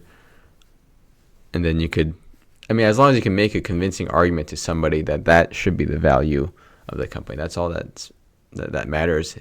If you can convince somebody, yeah, look, if we implement this technology, we'll get it down to zero operating costs, then our profit is going to then be what was the operating cost, $200,000 or whatever.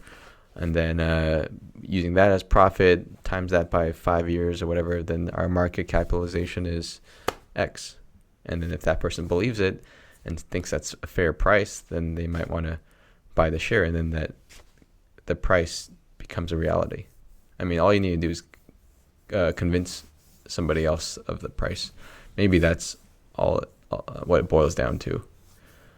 And then there's like standards that people. So you're saying it's easy to figure out what the price of a business is because all you have to do is ask somebody else to tell you what the price of it is? No, I mean you have to convince a lot of people. You have to all sort of converge, agree upon the price of the company, and the best way to do that, like in like modern society, I guess. I don't even know too much about finance, but you use all those standards.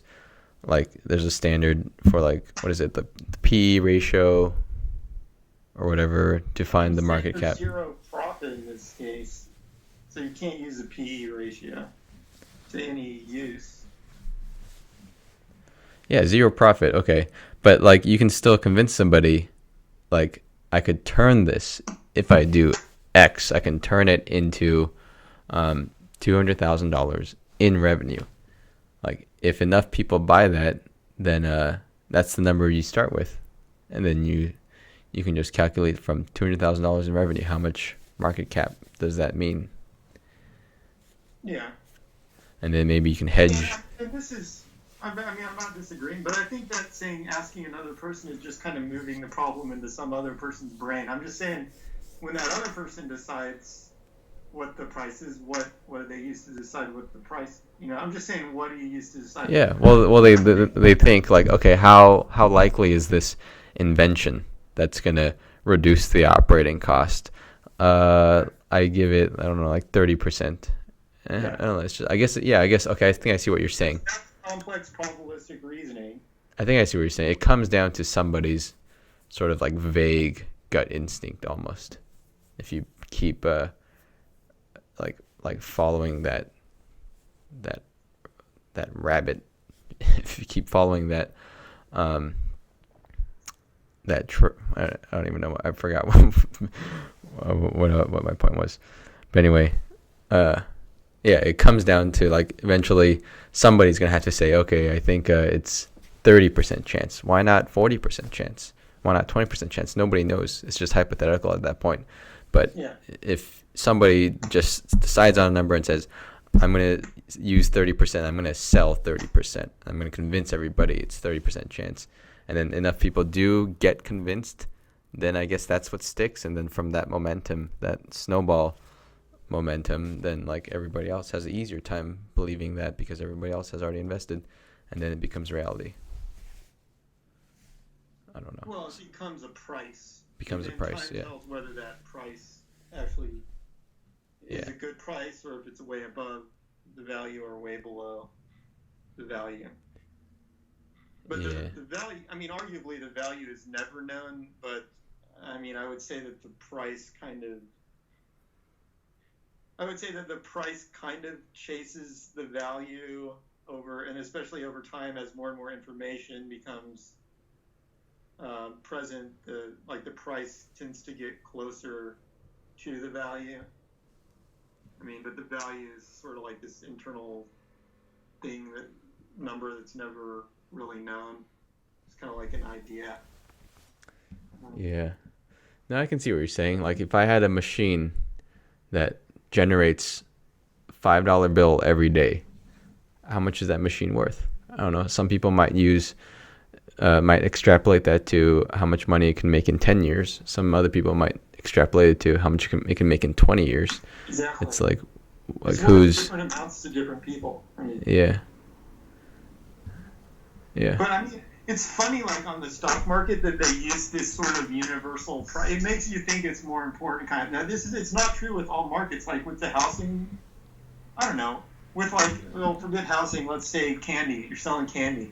It's not like somebody comes up with this globally universal price on a gumball. You can just like everybody's just like selling them for different amounts depending on where they live or whatever. For some reason, with shares of business on the public market, they've got this thing where they globally set what the price is. It doesn't mean there's anything magic about that number, that it's correct. It just means that some organization is like artificially created like a globally recognized price for this thing. I mean, in reality, that stock has a bunch of different values to different people, and in theory, that those shares could be sold at all different values. But that's not how they do it, you know? With business shares publicly traded, they kind of keep the value at least consistent at a particular point in time for all people wanting to buy. Kind of a strange thing that they do with that.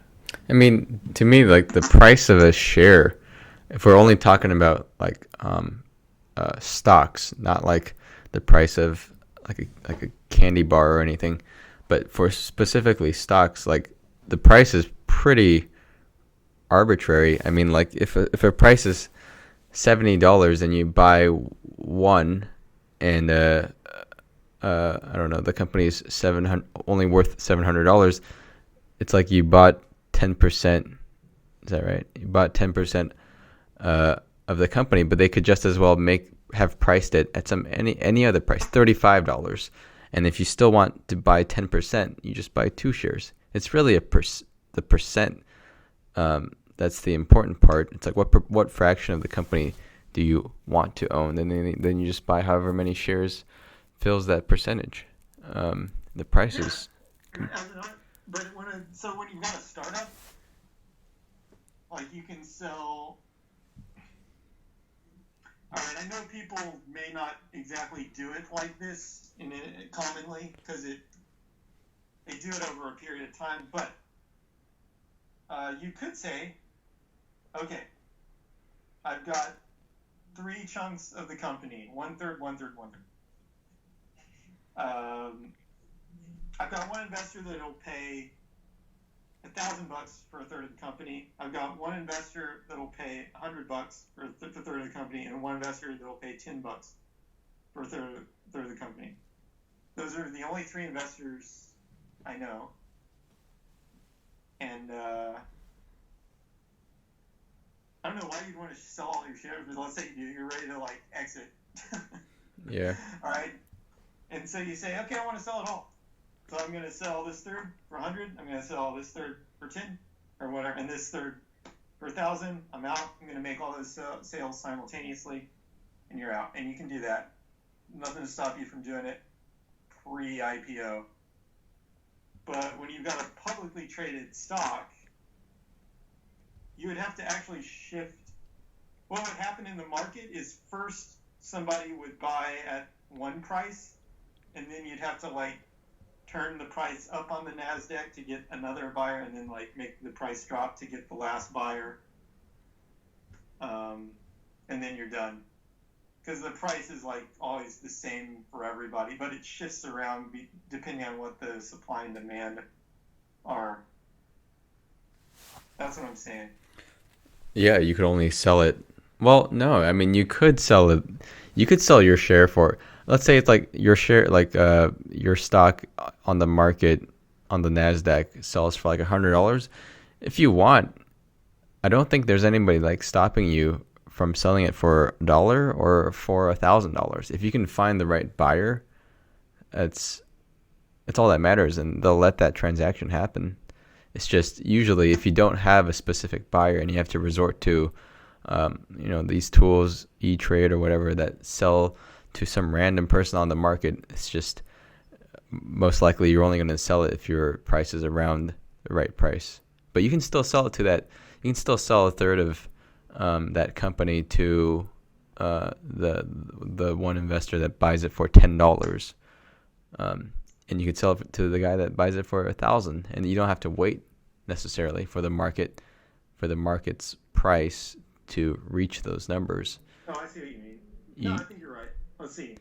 You're saying like if you own 1 million shares yourself personally, you can sell them at whatever price you want. Yeah, you're right. Yeah, you can sell them just if you have somebody that will buy them. Just, you can call up your friend and just say like, hey, I don't want to use E-Trade, Scottrade, because it only allows me to sell it for $70. Do you want to buy it for $10? And then you do the paperwork separately. You just like call up your friend, yeah. Yeah. Instead of going through the market. Are you sure that? I don't even know if that's legal. I don't know either. Stocks without going through the stock exchange? I don't know. I mean, what you can do though is you can put up a bid, or you can put up an asking price, and your friend can be the only guy that makes that bid. Like you put an asking price of $1,000, nobody's gonna buy that if you put it on the market because it's way overpriced. But you can just call your friend and say, hey, you wanted it for $1,000? I put it up for $1,000. Go buy it. It's on the market through the stock exchange. I mean, have you traded? You've traded stocks electronically, right? Like through some software. I mean, you can set your price, right? It's just a matter of whether somebody like buys it or not. And if you put it for $1, it's probably going to get bought up way too fast by anybody. So it'll be hard to target your friend. Maybe that's what's illegal. Maybe you can't like set a price for a specific user. Like you can't set it for $1. You can't set it for $1 and say like, oh, I only want my friend to have it for $1. Like if you set it for $1, like anybody's just gonna grab that real quick because it's so cheap. That's probably what's illegal. I don't know. Maybe you can. Like, how different is that than just like gifting it to that person? Like, here's this stock. It's worth $70, but I'll give it to you for $1. It's a gift. It's a gift. I don't know. I guess I have no idea. Yeah.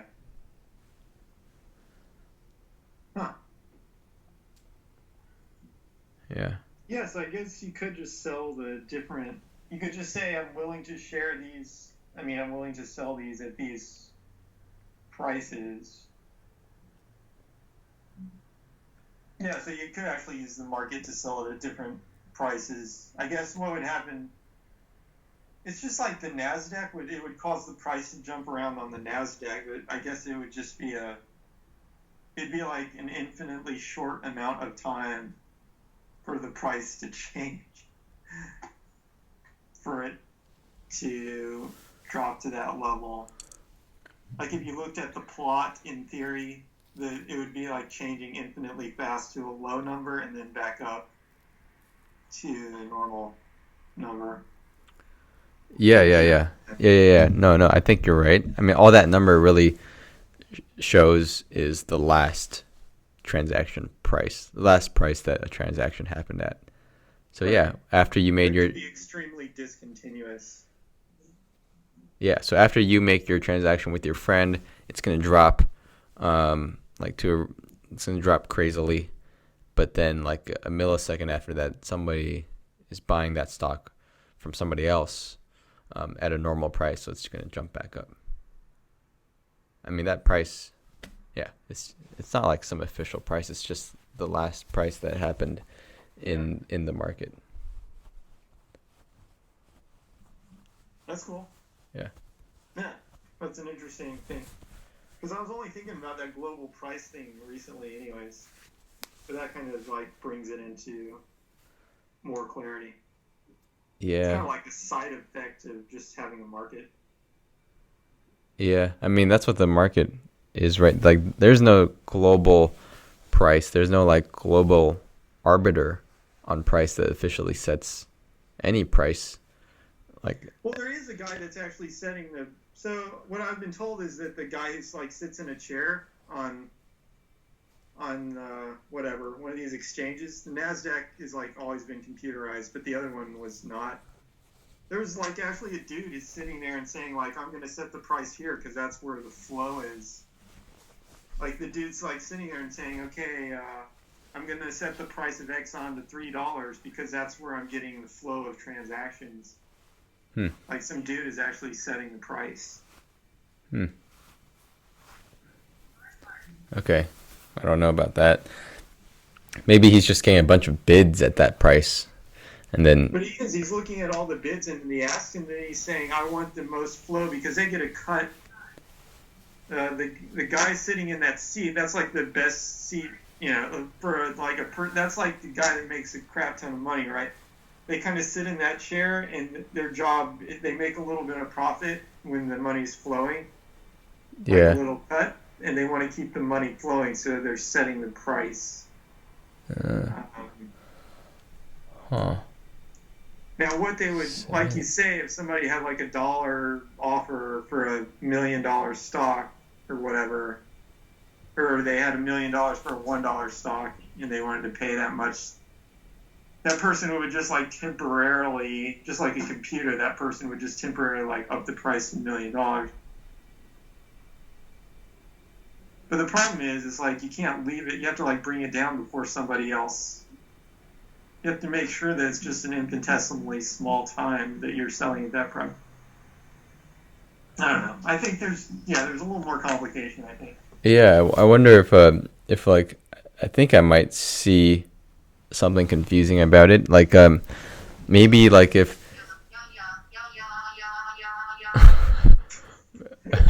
maybe if there's a bunch of people holding the stock and a lot of people wanting to buy the stock, but no transaction has happened yet. Then if you need to list some price on scotttrade.com, what price do you list if no transactions have happened yet? You don't know the price of it. Maybe that's a source of confusion. That I wouldn't know. I don't know what price you would list it at. Maybe you list. Yeah, the volume. I've read that the volume can have interesting effects on the price. So on and on. Everybody's Russian. Like if the volume goes low. It's Friday. Whatever. It's just obvious stuff. It's like it's like if there's little I don't remember how to express it because it was like years ago. But somebody was making the analogy that people are like white knuckled hanging onto some shares, and that might make the value increase artificially or something. And it's more like a low volume issue than a real change in value. Something like. I gotta go to the bathroom. Okay.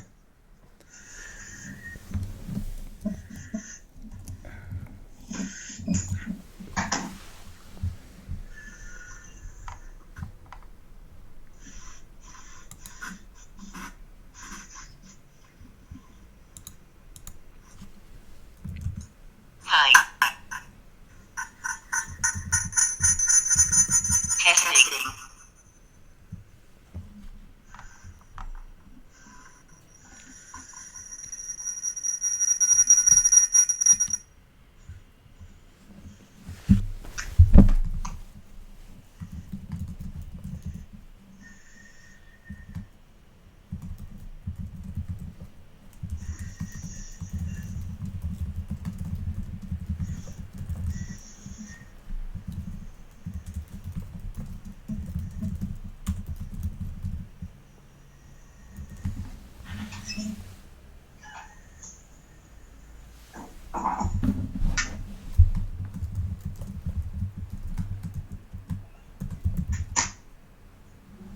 Anyways, I think Warren Buffett's brain is like a highly optimized calculator for determining the value of stocks.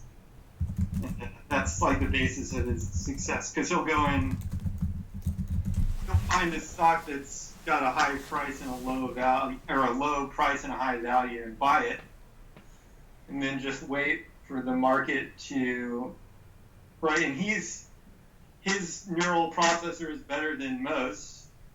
So he gets the value more accurately than most do because he's taking in so much information and he's got a good processor in general. And then he waits for the market to like correct. Yeah. Over time with more information, and he has this really good strategy for. Yeah, I think that waiting for the market to correct part, is probably the hardest part. I don't even think he has to be that accurate with his assessment of the price or the value. I think what most people can't do, and what Warren Buffett probably does exceptionally well, is just like holding. I mean, like believing in that price. If he believes it's that price and he bought it for that, or he bought it for another price, waiting for it to be that price. Test 1, 2, 3. He can like remove his emotions out of the this. Anyway, not let his emotions get the best of him. Like if the price drops unexpectedly, like will he sell in a panic? Or I mean, a lot of people might sell in a panic, thinking, "Oh shoot, I bet on the wrong direction," and they'll drop, but maybe it would have corrected itself anyway, and then gone back to the price that reflects the fundamentals behind it, or like reality, reflects reality. But that's probably what Warren Buffett's good at doing. It's like being rational. I guess that's the best way to put it. Like removing emotion from the decisions. Yeah, he's good at that. I would agree. However, nobody's going to pay you to do exactly the same thing that the S&P 500 does. And what he's done is outperformed the overall stock market consistently for like as long as he's been alive, which is why people will say, "Oh yeah, okay, I'll put my money in that guy," because he's actually outperforming the stock market on average, which any disciplined person could stick their money in and wait. But not any disciplined person could outperform it. Usually, if you try to choose stuff, you actually end up losing because you don't know what you're doing, right? As just a random consumer. Yeah. I mean, you're right. I don't know what I'm doing when I choose stocks. But speaking of choosing stocks, I recently wrote in my notes stocks that I think are good buys. Um, this is official financial advice. Everybody heed my advice and sue me if it doesn't work out. But Motel 6 I'd say is a buy, because it's not. I don't see how it could. Oh, you know what? I just realized Airbnb. I was gonna say technology can't disrupt like things like Motel 6, as well as other things like Target for instance, Amazon disrupting Target and retail. But yeah, Airbnb is disrupting Motel 6. Well, I don't know. Motels are more like for like a spur of the moment. You're driving, you miscalculated when you were gonna be there. Now it's like 1 a.m. and you're sleepy. You're still on the highway. You got to find somewhere to sleep. It's like those kinds of situations are always gonna, no matter what kind of technology. Well, I don't know. I guess they can make like beds, like with like massaging capability in your car, and like at that point, no one's gonna use motels. But Motel could be totally automated, anyways. Somehow that's not a bad business idea. Just motel with no people. But then again, they don't have that many people on them anyways. somehow Motel 6, I don't know what was it? I don't know. I'll skip that one. There was some reason. U-Haul, I would also say it's a buy. I mean, I guess again, like, you know what, technology could disrupt anything. I mean, there could be an app where your neighbor or somebody in the neighborhood, somebody that's available, so it's like Uber for moving. Somebody helps you move. I guess that can come out and that could completely disrupt U-Haul and make it obsolete.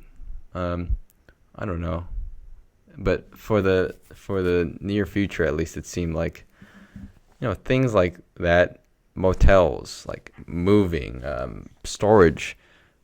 Yeah, like storage. It's like these are all physical, like very tied to the physical world kinds of things, and I thought that technology would have a harder time making such things obsolete. Target, I would sell.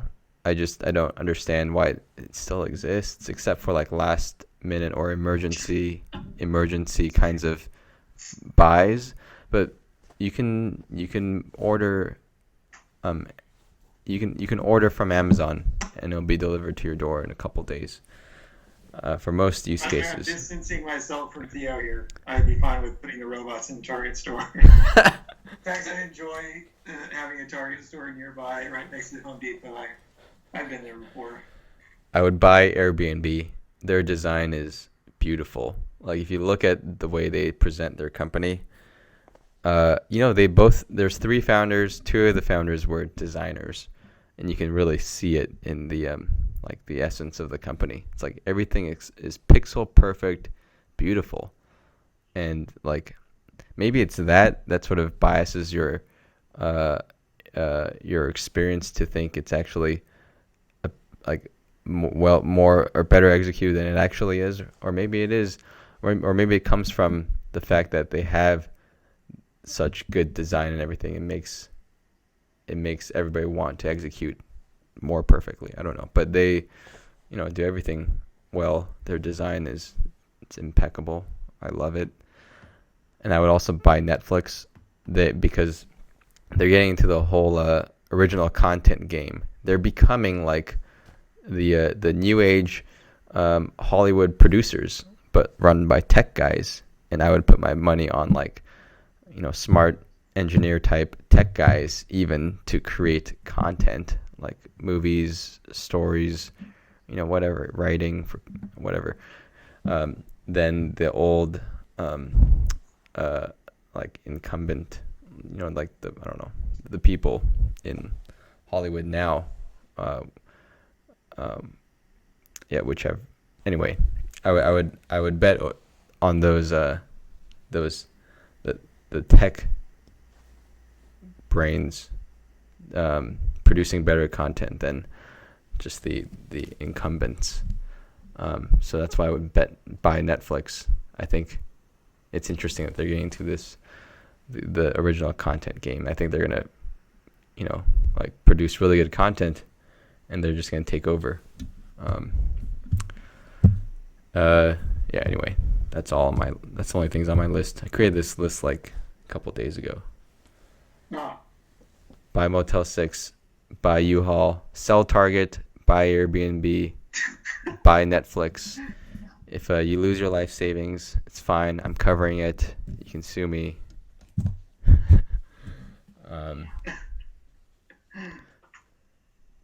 It's all just free money. I'm giving you free money. Buy as much Airbnb and Netflix as you can. It's all insured yeah, by me. yeah, right.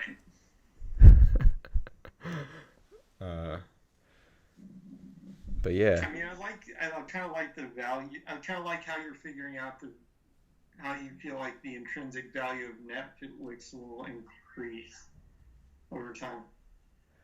they're killing it. I mean, it's like a bunch of young, smart, tech engineer kids that are finally getting the opportunity to, disrupt Hollywood and create good content. Finally, good content. Yeah. It might have been that Hollywood just got too comfortable, like with the status quo, and they're too comfortable. Nobody's threatening them.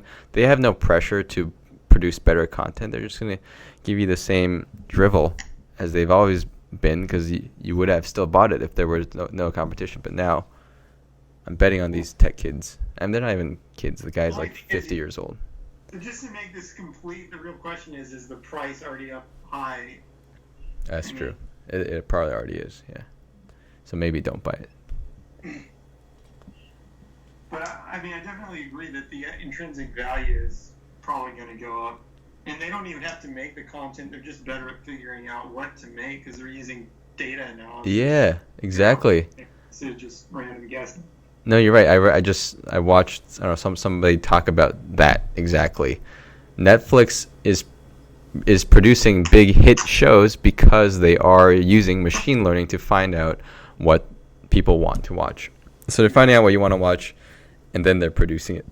And the other Hollywood companies probably are not that sophisticated. Right. Yeah. Yeah, but things like, like any retail, Bed Bath and Beyond, or like you see those shops that they're selling rugs. Like, how is that a business in 2016? You have to pay real estate costs for a giant store so that one or like 5 people can walk into your store that day and maybe buy like 2 rugs total. Like, that's a business. You're probably paying like thousands of dollars in rent a day, or not a day, but like a week. I just don't see how these companies are still surviving. I have no idea how it works.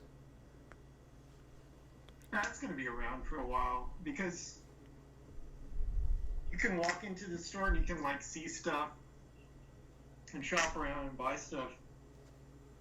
I think you're coming at it from a very narrow, like tech engineer, yeah. brain, rather than considering the other 90% of personalities who are perfectly fine walking into a store and having the experience of being in a store. Yeah. Yeah. No, you're right. I'm like so. I mean, I grew up in the Bay Area. I live in a bubble. My world has like come from a bubble. Yeah. I grew out of a bubble.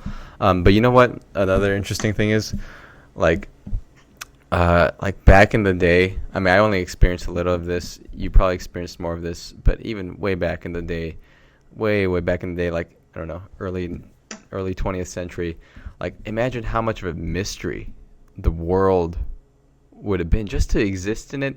And you're like driving down a highway and you look out your window and like you see these bunch of stores and you have no idea what those stores could be. Like they could be selling like the craziest gizmo that you didn't even know existed on this planet unless you walk in. So you would have this motivation. You would have this like incentive, like this, like probably like curiosity, like to want to walk into that store or explore that part of the world because you didn't know it existed. But now, like with Google Maps and like Reddit, like say Reddit, like if there were some interesting store that sold the craziest gizmos, you would have already heard about it. Like through Facebook, somebody would have said, "Oh, look at this crazy gizmo," or through Reddit, it would have been voted to the top, and you would have clicked on it and said, "Oh, this gizmo exists in the world. Isn't that crazy?" or whatever. But back before then, it's just like you just had to like explore. It's like the Wild West, and you just had to like Yeah. go out. There's no Google Maps. It doesn't tell you what stores are there in that small town that you're looking at from the highway. You would just be incentivized. You would just want to go there because you would have no idea. I mean, it just feels like it must have been just more like rewarding during that time. Just to exist must have been like exhilarating. It's like you'd have no idea what could be in any store. It could be like, I don't know, like flying rugs, golden eggs. Like you have no idea. Like you wouldn't even. You can stop reading Reddit. I mean, by the way, most people don't use Reddit. It's just a Silicon Valley thing. It's like a really niche community. It's not even worldwide. I was like trying to. I thought it was at first. I was like, yeah, I bet there's like a Reddit in all different countries or something, or like all different languages. It's not. It's just like a tiny little niche community that uses Reddit at all. It's a little bit beyond Silicon Valley now. When it started, I was one of the first 5,000 members of Reddit, which is pretty crazy. And I'm exaggerating, obviously. I know where the people. I look at them on the map, and they're coming from different places in the U.S. and stuff. But I'm just saying. Yeah. It's pretty niche. No, yeah, you're right. A site with that many users would not be as niche as it is, but it's pretty neat. It's pretty niche. It's very Californian. Yeah, very Silicon Valley. Yeah, you're right. It started, I mean, as being like extremely niche. It was only like engineers that were friends of like the Reddit founders that were on in the very early days, and it was only about like startups, entrepreneurism, new technology and gadgets and things like that. It was only those things. You couldn't find like things about, I mean, I guess there'd be the occasional lolcat or whatever, but now it's just like there's a subreddit for everything. And yeah, I don't know, people all over the world. Yeah, you're right, it's still niche. It's niche. But a lot of, I don't know if I'd say the majority, but a lot of people from Silicon Valley. A lot of the users on Reddit are from Silicon Valley. And I mean, it's I'm really glad it exists, though, because it's like, I mean, I've tried, like, I've tried Facebook, Twitter, and Reddit as places to kind of show off what we're working on. Maybe YouTube also. And man, all that really matters is Reddit. They say, like, at least to get started, eventually I think we'll be everywhere as we reach trillion dollar valuation. We're actually going to be everywhere. But, I mean, a lot of businesses start out, I think, in like the nerd community, anyways. But it's like Reddit seems to be our place, and it's really cool that it exists because when you post, I've posted on a lot of different groups, like, and there's a lot of response there. But like on Facebook or Twitter, it's just pathetic response to the same thing. It's like one heart or whatever.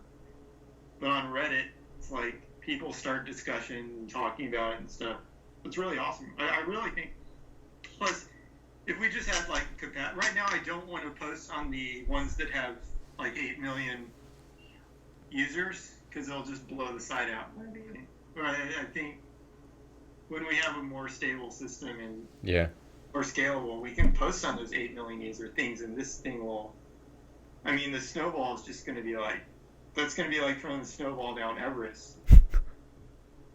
I don't even want to do it right now. I'll just break the site. But. Yeah. No, yeah, I agree.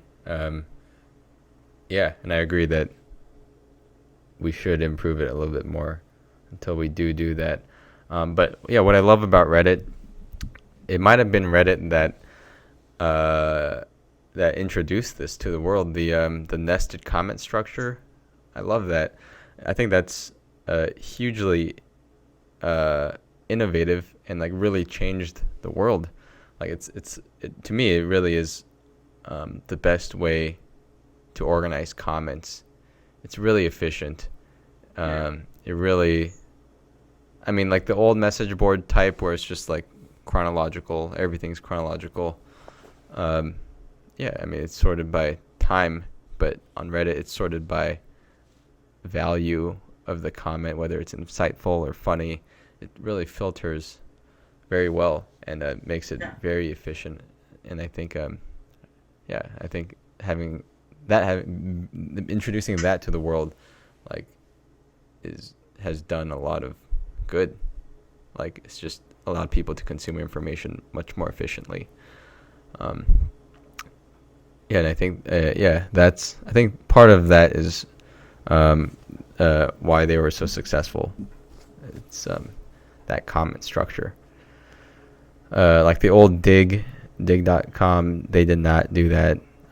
Once I saw Reddit's comment structure, I was in love with it. I just thought it was brilliant. I forgot what I was going to say. But anyway, yeah. It was very innovative, that comment structure. I mean, it's just a comment structure, but well, it's like a new way to communicate information or to filter information, which is huge. Yeah.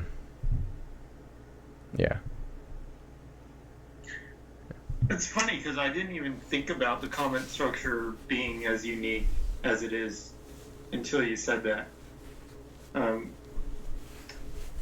To me, the thing, I mean, then that could be like a big deal that I wasn't even thinking about. To me, the thing that Reddit did, well, I guess Dig does it too, though, but to me, the thing that Reddit did was basically said, like, the core thing that they said is basically, I'm going to let the users submit all of the content in a fairly unfiltered way and use this rating system to, like, bring the interesting stuff to the top. And that was kind of like, it just seems kind of obvious, I guess, but I don't know if it does seem kind of obvious. It's just a democratic system for news, and that never existed in the world really before then, because people like all these news companies had to curate the news for you or whatever. But yeah, Dig did it, Fark did it. Didn't Slashdot have the same upvote structure? I don't know actually that well, but I don't think that part was that new or innovative, because a lot of others were doing the same. Yeah. The democratic stories, submissions, but it's the democratic comment system. I don't think anywhere else did that. Like, how could nobody have thought about that before? Like, if you just order comments chronologically, what happens if somebody posts a bunch of just shit comments? You just have to like wade through them. You just have to just scroll down. You have to, and how do you reference other comments? You just have to like say, you have to call them out by name. I don't know. It should be, this comment system structure should be everywhere. I think it is becoming adopted in more places. YouTube has it, I think. Yeah. YouTube has it. Facebook? I don't remember. No, Facebook does not. But anyway. And it supports like thousands. Like, the other thing is if you're sticking this thing. The cool thing about Reddit is that it like causes so much traffic to it. It's like it changes completely from a thing that's completely unknown to something that has an enormous amount of traffic in a moment.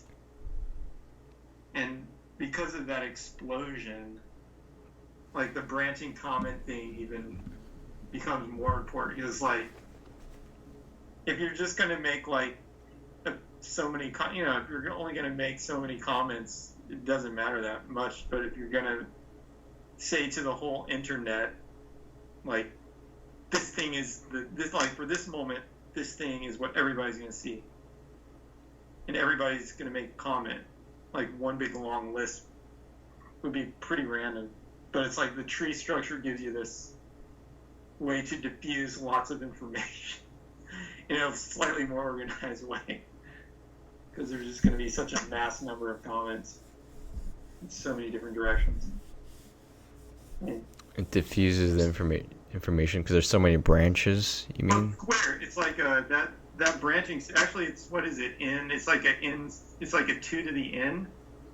So with I think so. It's kind of like a 2 to the n effect of absorbing data. So you can absorb like massive amounts of data into the structure without just making it really long in one direction. Oh, I see what you're saying. You mean like, yeah, in terms of like data structures and storing the information. If it was all stored in one string of like responses or whatever, one string of comments, it would be bad.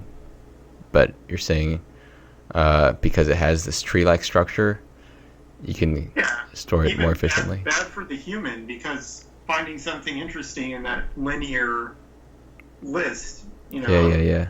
500,000 comments would mean you'd have to like kind of search through the whole list. Whereas with the tree structure, yeah, it's like organized by topic now, almost. Yeah. As you go up the branch. Identify stuff. Yeah. Huh. Maybe that's part of it. I never thought about it like that. Yeah. So you can see different opinions, different topics, different ways of looking at the original post, different commentary easily just by like scrolling and looking for the parent branches. Right. Yeah. Yeah. I mean, I think Reddit is changing the world for the good. Like, I mean, I only gain more faith in humanity, like, as every day passes. I think the world is improving. Like,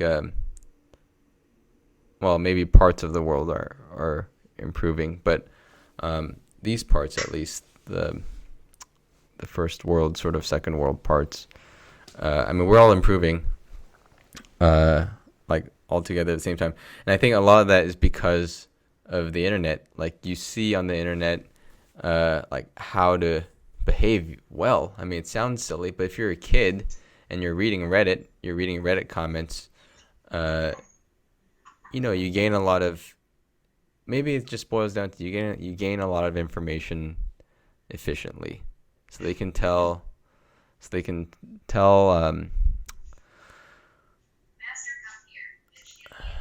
like what's a funny comment, when somebody's being sarcastic, when they're approving somebody's behavior, when they're not. Anyway, like if you're a kid using Reddit and like you see bad behavior, like a video of a bully or something beating somebody up, people, you read the comments and like you see people like telling you not to do that, or saying that that's a bad thing. If you see a good thing, somebody like helping an old lady cross the road or whatever, you read the Reddit comments, you know, they praise it. So I think if you're like young, like you use that information, sort of like training the neural network almost, but it does help you understand like society faster. Like if you just read comments, I don't know, it's like you being exposed to meta conversation about stories, whether it's like news stories or if it's about scientific stories. Like there's the original source, like it comes out in some scientific magazine, but then you read the comments and then like, people like make you aware of, I don't know, like these things, you like, I don't know, cognitive biases, or like this way to interpret that paper, or this other way, or this fault about that paper, things like that. It just like really helps hone your critical thinking. Anyway, the internet is making humanity better because it's exposing everybody to to everybody else. And I feel like We're we've about to make it so that the physical world, so that not only like is the information randomly addressable, but like the physical world is randomly addressable. I mean, as far as I think the telepresence is only one part of what our company is going to do, but it's the first thrust, so to speak, of the company. But to me, the underlying thing that it does is it makes the physical world, like the atoms, randomly accessible, like we've already made the digital world the bits. It's a fundamental shift. Yeah. It's like you go to a URL to access this part of the physical world. Yeah. And you can access any part of the physical world just as easily. But yeah, the internet is making better citizens out of all of us. Like, I guess that sounds hard to believe, but just the amount of information and just the self-correcting sort of types of information on social, good social news sites or in social networks like Reddit or Hacker News or places like that. It really like fine tunes. What's the word? Anyway, I'm getting tired, but it's improving humanity. Yeah. Why'd I start saying that? There was another reason. Yeah, never mind. There was another reason, but I'm sort of too tired to get into it. It was going to be about reading information. I've sort of already talked about this. I don't know if it was with you though, Rick. Like reading the internet is good. And like, how back in the day they used to tell you to read books. Like everybody should read books. You're a smart person if you read books. Hey, do you read books? Because I read books. Like, I'm only going to date you if you read books or whatever. Like, that used to be a huge meme. But really, it was just, at that time, it was just a proxy for, do you consume information? Exactly. And nowadays, you can consume good information, maybe even better than the information you find in books, at least more condensed or more efficiently communicated in places like blogs, even YouTube videos, Reddit comments, Hacker News comments, anywhere online. It can be in the form of writing, books, it could be podcasts.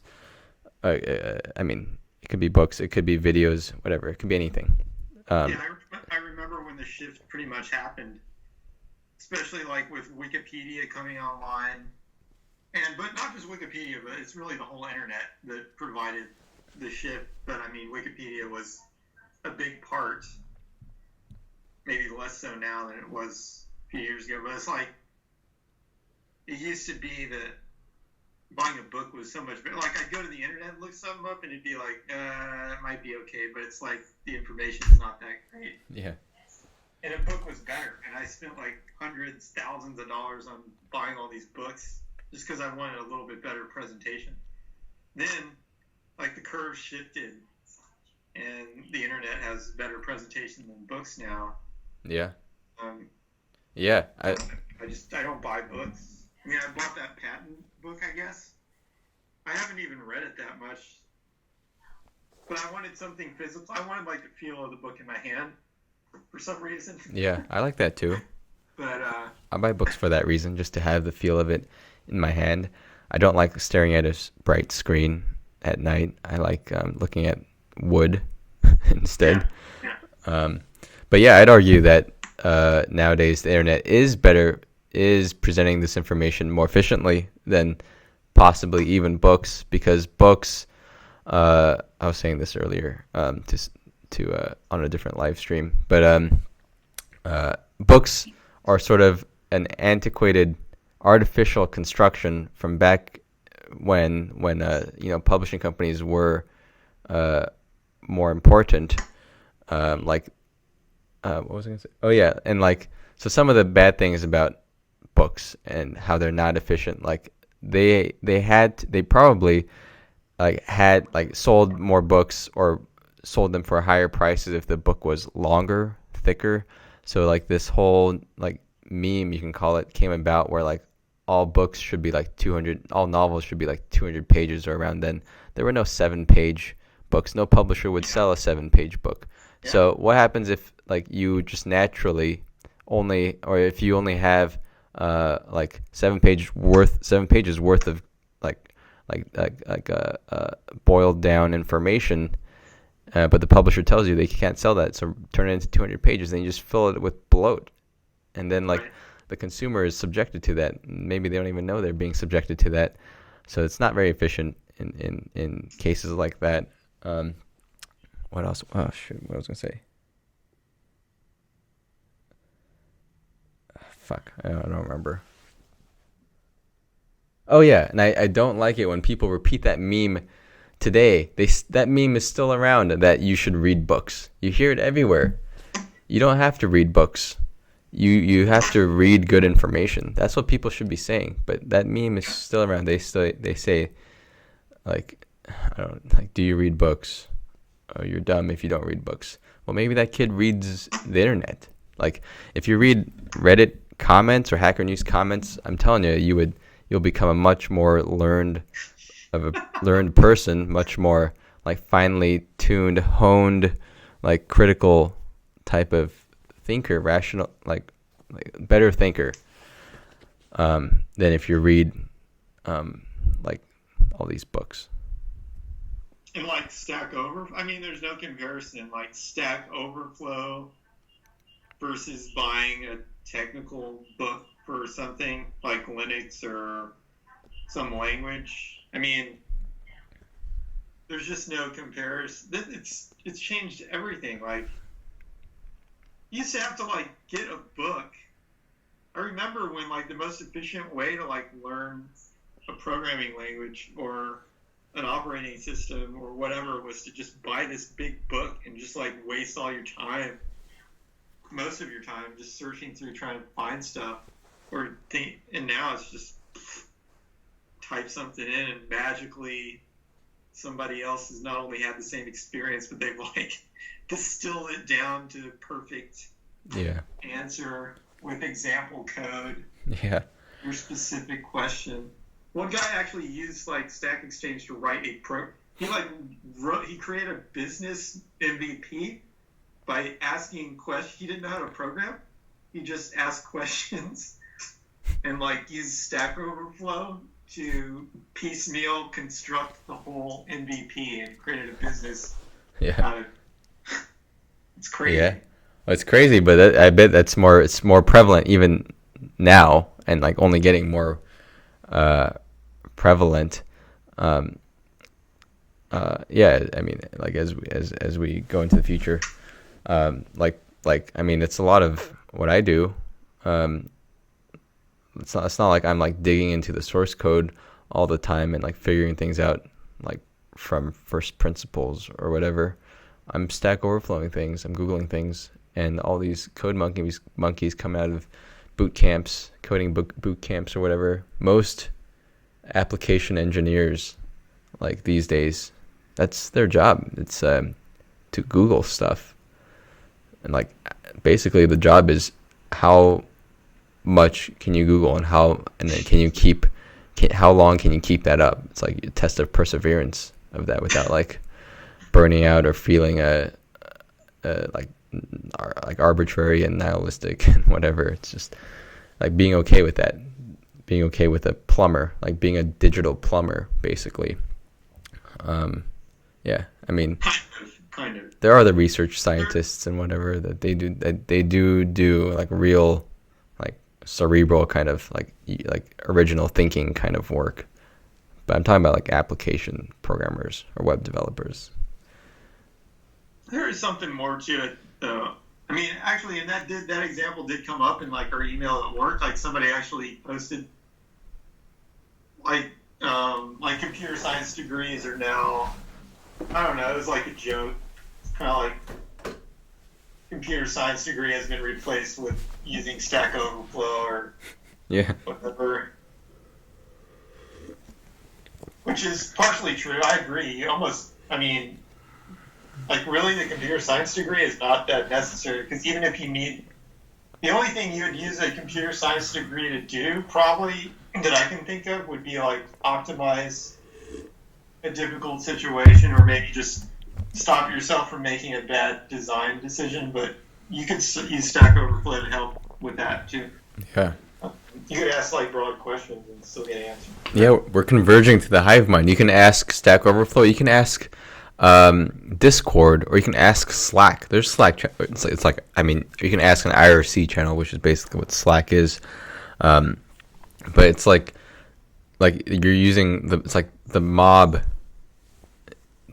mind is solving this problem. Like you can have access to the mob's mind now, and you don't have to just solve it yourself. But then at the end of the day, there is still something to being an engineer, like a really good engineer. Yeah, the perseverance, discipline. Well, more than that, though, it's just like the way you come up, the design is still. I mean, I see this. I'm not just making this up. Like at work, there are multiple people who have come up with different systems, and some are just much better engineered than others. And they do the same thing, but some are just like engineered way better than others. And like you can Stack Overflow all you want, but unless you know the right questions to ask, Yeah. and thinking about a certain way, it's not gonna like solve everything. Yeah. Just stating the obvious, so the kids out there don't get confused. I forgot how we got here. What were we talking about? I don't even know. How did we get here? I remember talking about the meme of, do you read books, which I hate.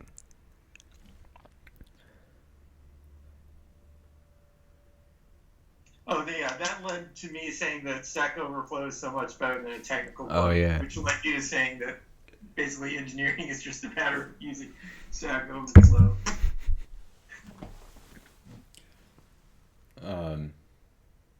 Yeah, I mean, it's all about efficiency of information, of communication, really.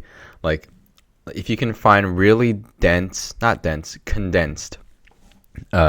writing that's conveying like real signal, like real information, good information, then it's a good source of information. Then it's like worth your time. I mean, unless you enjoy, maybe there are reasons to enjoy, like some bloat or decorations around the information, like if you're reading fiction.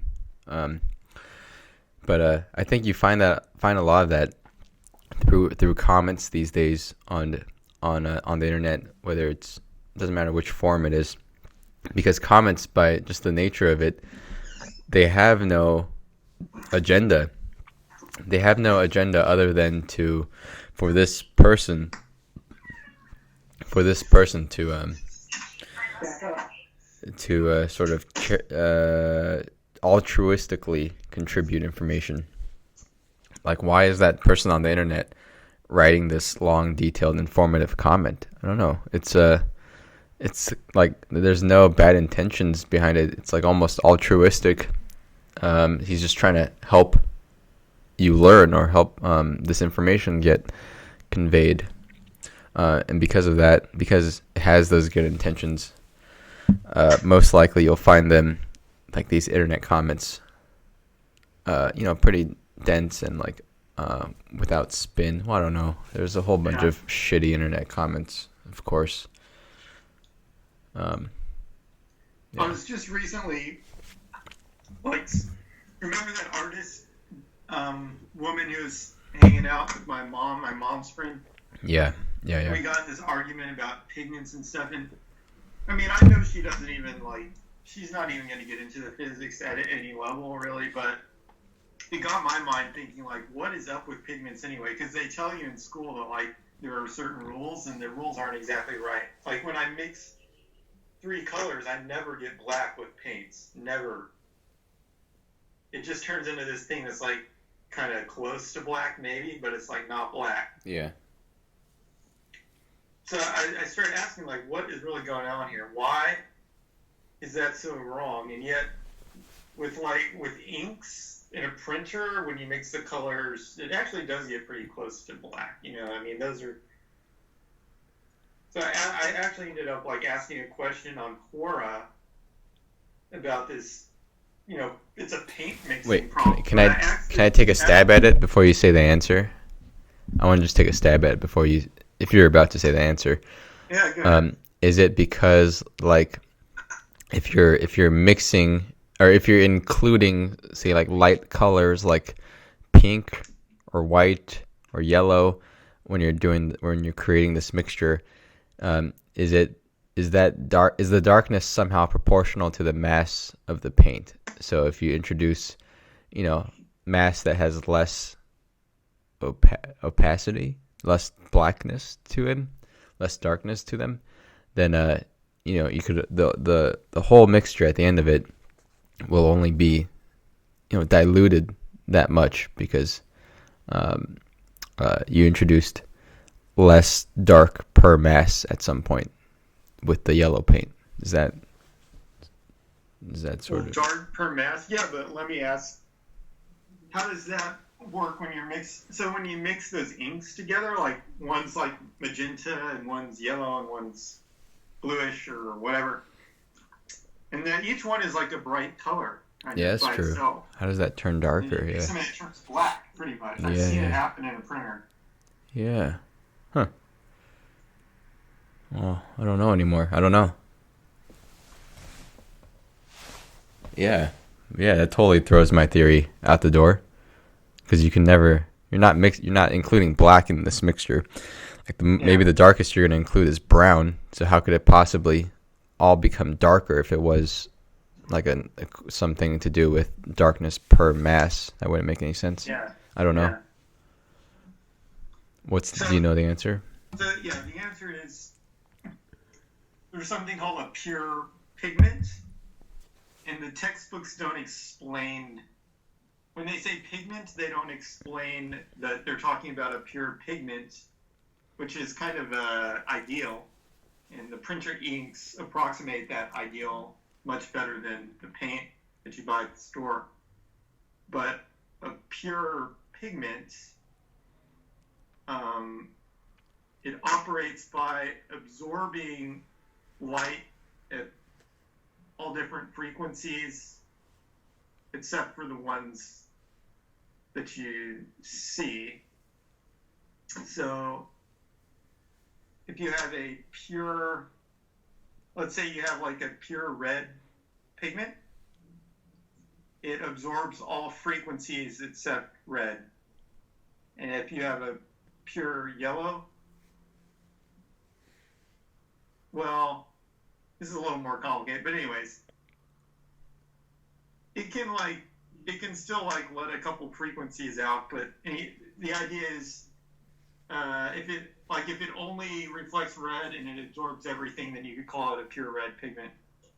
If you got one, this is the question that I asked, a very specific question to get at the crux of this, and I said, okay, what if I've got a red pigment and a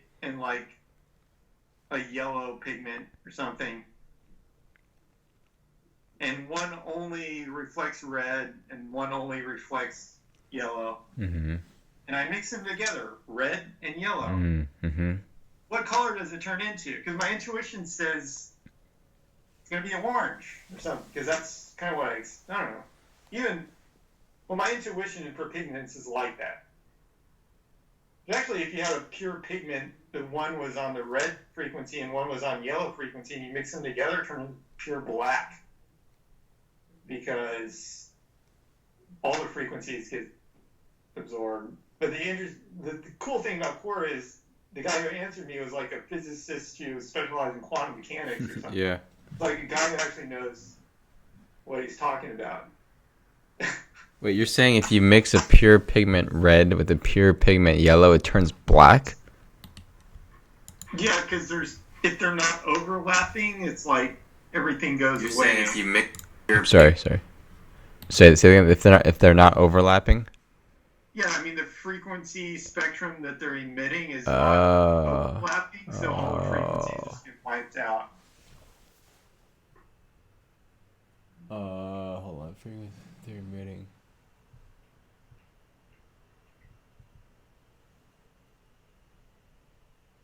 And they only absorb. They don't. They get wiped out? What does that mean? What do you mean by wiped out? I mean, Oh. they get absorbed and turned into heat. I mean, it's like go away. Huh. Oh. The two frequencies, if they're not overlapping, they absorb each other and they go away.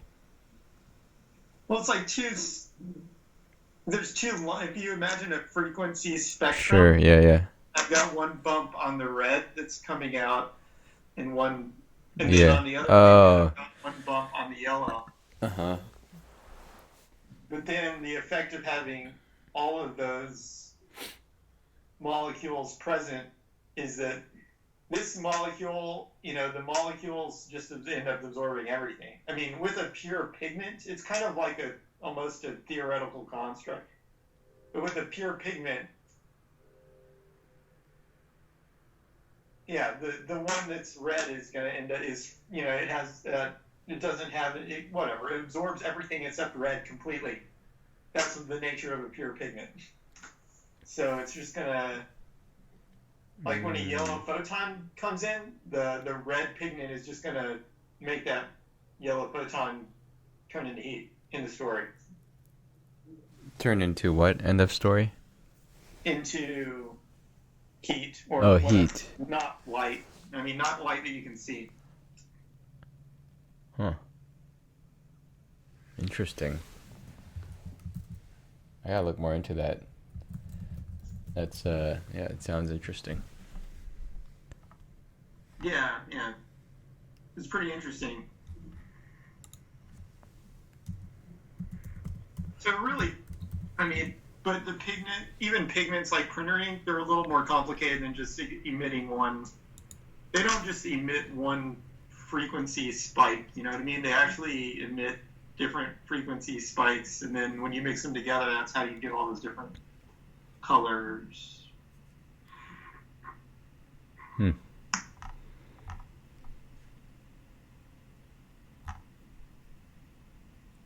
Plus, your eyes do funny things to color in very odd ways. Like it's very. I mean, to me, it's like very interesting that if you send red frequency and green frequency. I mean, as I understand it, I could be getting this a little wrong, but this is how I understand it. If you hit your eye with like a pure red photon and a pure, what is it? Red and green, yeah.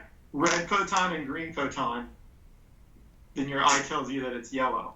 Or if you hit it with a yellow photon, it tells you that it's yellow. If you hit your eye with a green photon and a red photon, it tells you that it's yellow.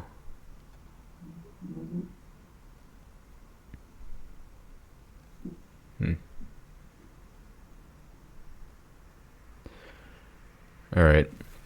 Well, I can't understand that in this moment, but I have to go clean. Not clean. I have to go pack the rest of my stuff so I can leave tomorrow. Look at your screen. Look at a yellow part of your screen. If you look really close, it's green and red pixels. If I look at a yellow part of my screen. Yeah, and what's the mechanism behind that? I mean, why? I'm trying to assume. I think that's just the way your eyes interpret the information. Like, if you're not a human, like, I don't think that's necessarily true. You know what I mean? I think it's specific to the way that your eye just interprets multiple frequencies. Huh. Okay. Why yellow, though? What does red and green have to do with yellow? That's what I'm saying. I think it's just specific to... Like, it could be different for a different animal. Oh. That's the interesting thing about it, because at first it's easy to think that there must be some like fundamental physics reason for this, but I don't think there is for that one. I think that It's like the way you interpret it. it's more like how your computer works, more like how your brain has a computer. Yeah. It's because you have a full frequency spectrum on every pixel. That's a huge amount of information. It's like you can have this entire varying frequency spectrum on every single pixel. So how are you going to assign it a 0 to 255? The human can only tell like 65 shades of gray max or whatever. Yeah. How are you going to give that floating point number with limited precision entire frequency spectrum? So the eye just does it somehow. And that's like part of the mapping. Yeah. Actually, I guess it's a 3. It gives like a 3 value answer, 3 value space of an answer for every pixel. But then the dimensions on every, like it could be more than, some people have tetrachromats and you need like 4 colors to represent what they can see with their eyes and their brain. And birds can also see like more than a normal human can. But normal human, you need like 3 colors to represent everything. And if you're colorblind, you only need like 2. If you're a dog, you only need like 1. I don't know. That's...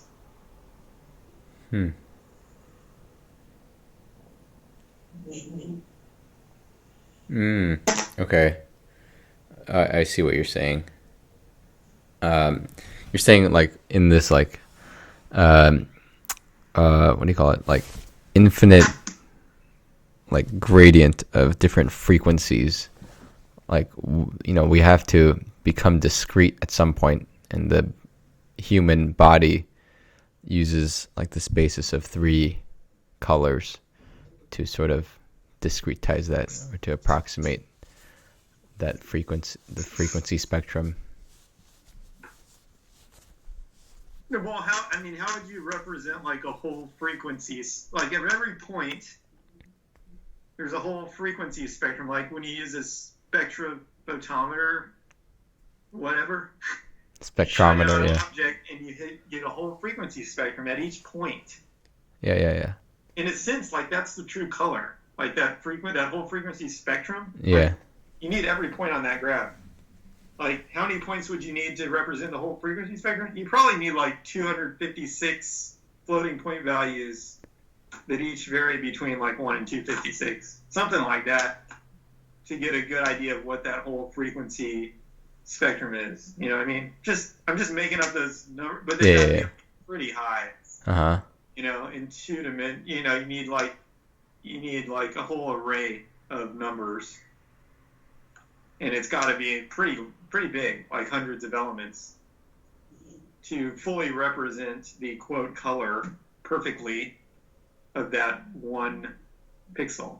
Now, how does the human eye? It basically reduces it down. It's only got like 2 filters. It's got 2 filters, so it can detect like a couple different colors separately, and then it's got the rod that kind of detects the black and white value. And it kind of, out of that sort of messy detector, it can kind of pick up 3 different things. So it's kind of like you've got 3, instead of having like 100. I see what you're saying. Yeah. Like you really want a human's only it's reducing it down to just like 3 numbers. Yeah, in each vector for each pixel. And that's why you can make a screen on a laptop that only has 3 colors per pixel. I see what you're saying. I see. Yeah. So within that infinite spectrum of like of frequencies, like our bodies pick out like 3 different ranges, 3 different frequency ranges, and it really could be like any 3 arbitrary ranges. Yeah, as long as they're like sort of orthogonal. I mean, you'd want them so they're kind of not overlapping. Yeah, so they're not overlapping. So that they're a good approximation for the rest of the spectrum. 3 like well spaced Let me see if ranges. red, green, and blue are well. I think they are. I mean, think about a rainbow. I don't know. Let me see. Visually.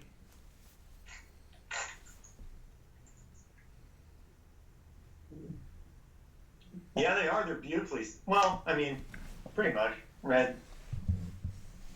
Well, if you made it red, green, and violet, it would be like very well spaced. Like one at the extreme end and then one in the middle. But we use red, green, and yellow. Or red. Well, it's computer monitor is using red. No, wait a minute. It's using red, green, and blue. Oh, and blue. Yeah, red, green, and blue. Weird thing is that green and blue are pretty close, but whatever. Huh.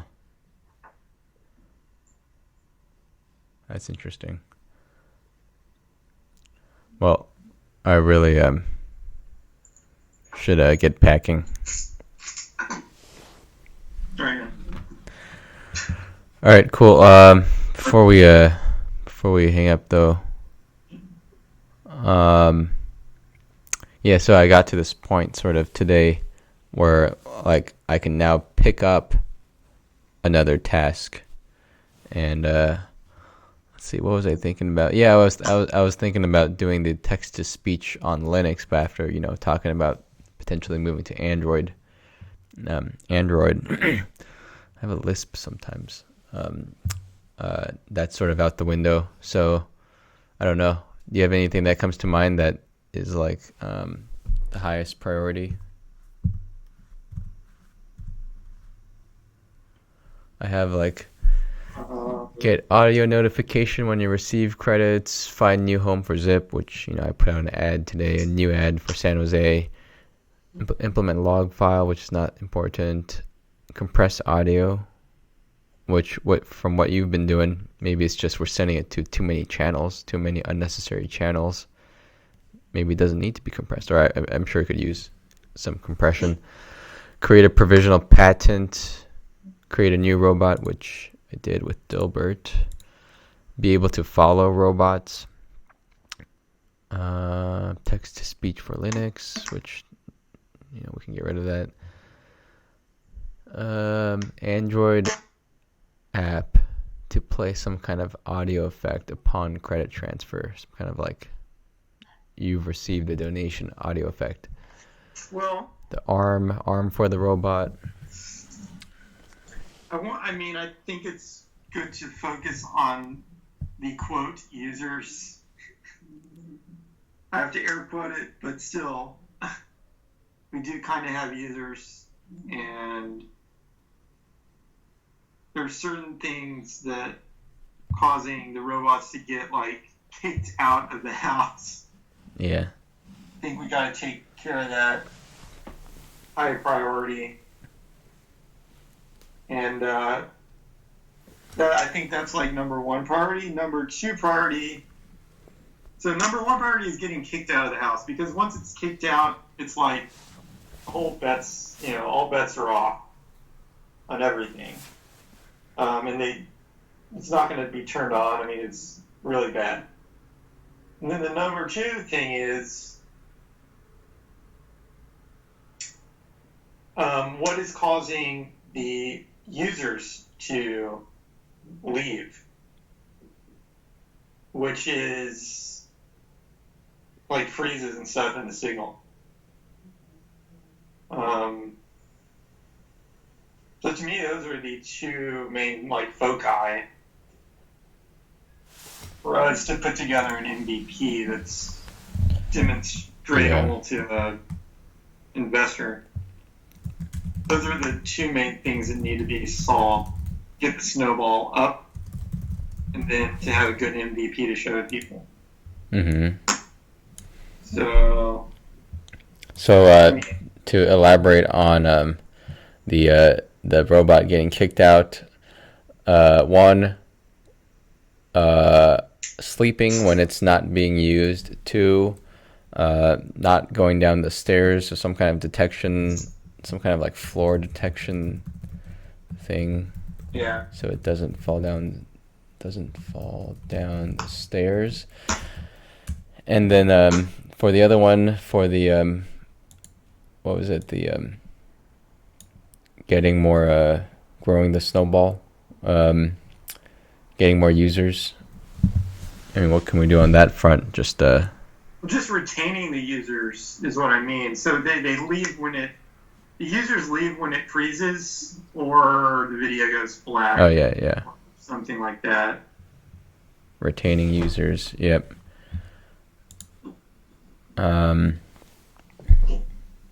So where did you leave off with the work that you were doing about for the audio packets? You just set it to 8 users max that can have audio. Yeah. And then I was thinking if you want to go ahead and use Elixir, Yeah. maybe this is the time to just throw that in. I mean, I do want to try just like sending it, broadcasting it, but keep in mind, even if that works, as the number of robots scales, that's not going to work. It'll take care of users scaling up, which is fine, theoretically, if it does work. But it still won't take care of the number of robots scaling up to very large numbers. So, plus I don't know. I mean, yeah. I was just thinking if you want to start bringing in Elixir, here's a small piece that seems to fit very well. So we could, if it's a fast thing to do, why not just build that microservice with Elixir? Yeah. But so the reason why you limited it to 8 well, I thought the problem was it's sending the audio samples to possibly like unnecessary channels, right? Oh. I don't know if it's doing that. There's a couple problems. One is it doesn't really understand when people leave. It kind of keeps all the channels in the loop, the literal for loop, even if the person's already left and disconnected. I think it just stays in there. However, I don't know if it really takes a long time to try to send a message to a non-existent connection. I don't even know what that does. But that could be part of the issue right there. It's just like a bug. The other thing is, I'm thinking maybe the broadcast is faster than individually sending messages, or at least easier on the CPU. Yeah. Yeah. Okay. I don't know. Do you want to look into do you want to just try that? Like try a broadcast style? Sure. I mean, what I would try first is just like broadcasting instead of. The way I was testing is I just opened like 20 windows. Mm-hmm. Again, I don't know if this testing method is so great if you're just on one computer doing it, but whatever. I just opened like 20 windows and I watched the CPU, that one core, just like went up, scaled up as I opened more and more windows, so I could see something was going wrong. So then when I put that limit of 8, I could open all the windows I wanted. It had a cap. It like didn't keep going up higher and higher. Yeah. CPU usage. So probably the first thing I would try is just like broadcasting that audio packet to all possible clients with a like a IO.emit or whatever the thing is. It just sends it to everybody instead of having that loop. It'll just get a crap load. It's just like blast it out, spray it out to everybody. The question would be, does it then, use less CPU than sending it out individual? Yeah, I see what you're If that saying. works, then maybe like a group would be more. A chat room. Yeah, channel. more optimal or something. Yeah, I see what you're saying. I think I'm following. All right, I got it. Or at least I made the ticket for it. Was there something else that you said? You said try broadcasting instead of going through the loop or whatever. Did you mention something else?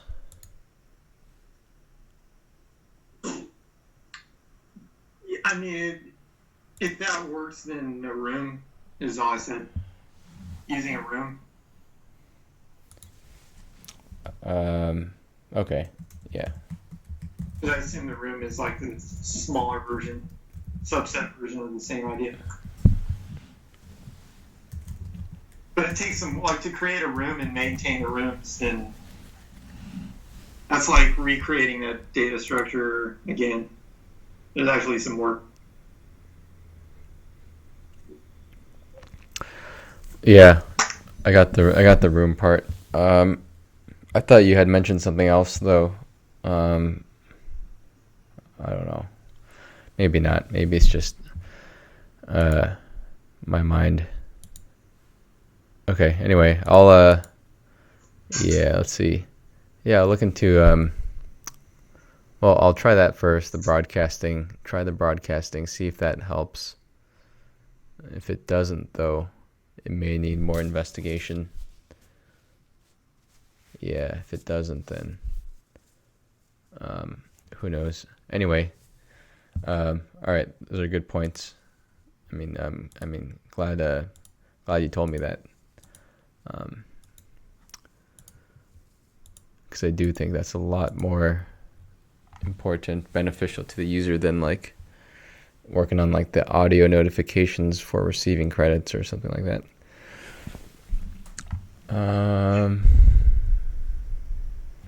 Oh yeah, so going back to retaining users. One crashes because of too high of CPU usage. It black screens. Wait, so the black screen is not the same as it crashing? Is that right? So the only way to get rid of they're not. I mean, so when Timmy's running around at my house and he black screens, that's probably a network bandwidth issue, that's what you did with the reverse login thingy. Yeah, reverse SSH. That's going to be important into getting rid of that particular problem, because I need to like log in and check the network conditions and make adjustments.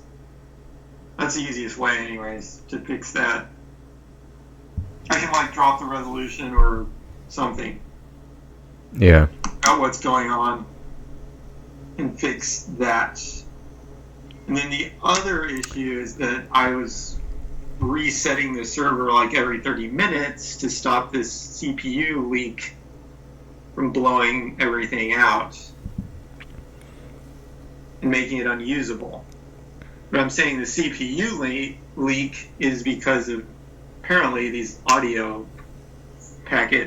the way that audio packets are handled, which there's one bug, which is that it just keeps adding to this list of sockets more and more and more things. It never takes them away when the users leave.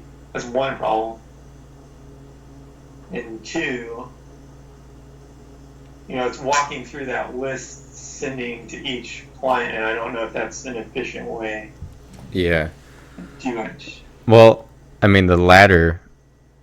I mean, I would just guess it's less the problem than I mean, if we keep adding to that giant list, that's a huge problem. I didn't realize that was happening until you said it right now. But I mean, that's gotta be it, right? If we just like for every user, we just permanently add it to this list of sockets. That's definitely like a serious. That's probably the first bug that needs to be gotten rid of for sure. Yeah. However, what I'm saying is you should be able to open 20 windows and not crank that core up to over 100% if possible. Yeah. Because I did that without even like doing it twice. Like I restarted Yeah. the server, opened 20 windows, and it's like gone. It's over.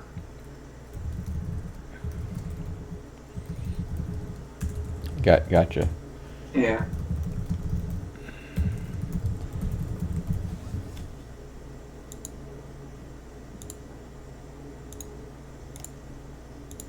Also, if it's any help, if you scroll down to the bottom of the page now, I write out some information like number of sent messages and received messages and Okay. various data that's just kind of hidden at the bottom of the page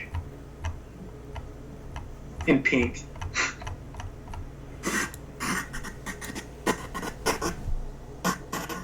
Yeah. Okay. Yeah, I see that. All right, I'm getting tired. I gotta go. My contacts are drying up. All right, man. Okay. All right, I'll talk to you later. All right. All right, see you. Talk to you later. Bye.